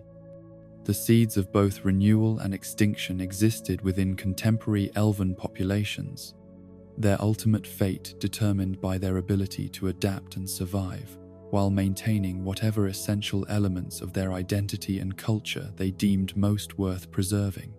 The long twilight of the elder folk continued, but whether it would end in darkness or give way to some new form of dawn remained a question that only time and the choices of individuals yet unborn could answer. And so we reach the end of our long tale of the elder folk, whose golden age has faded into legend and whose future remains written in shadows. The elves, who once shaped mountains and commanded the respect of the very winds, now walk as strangers in lands their ancestors built.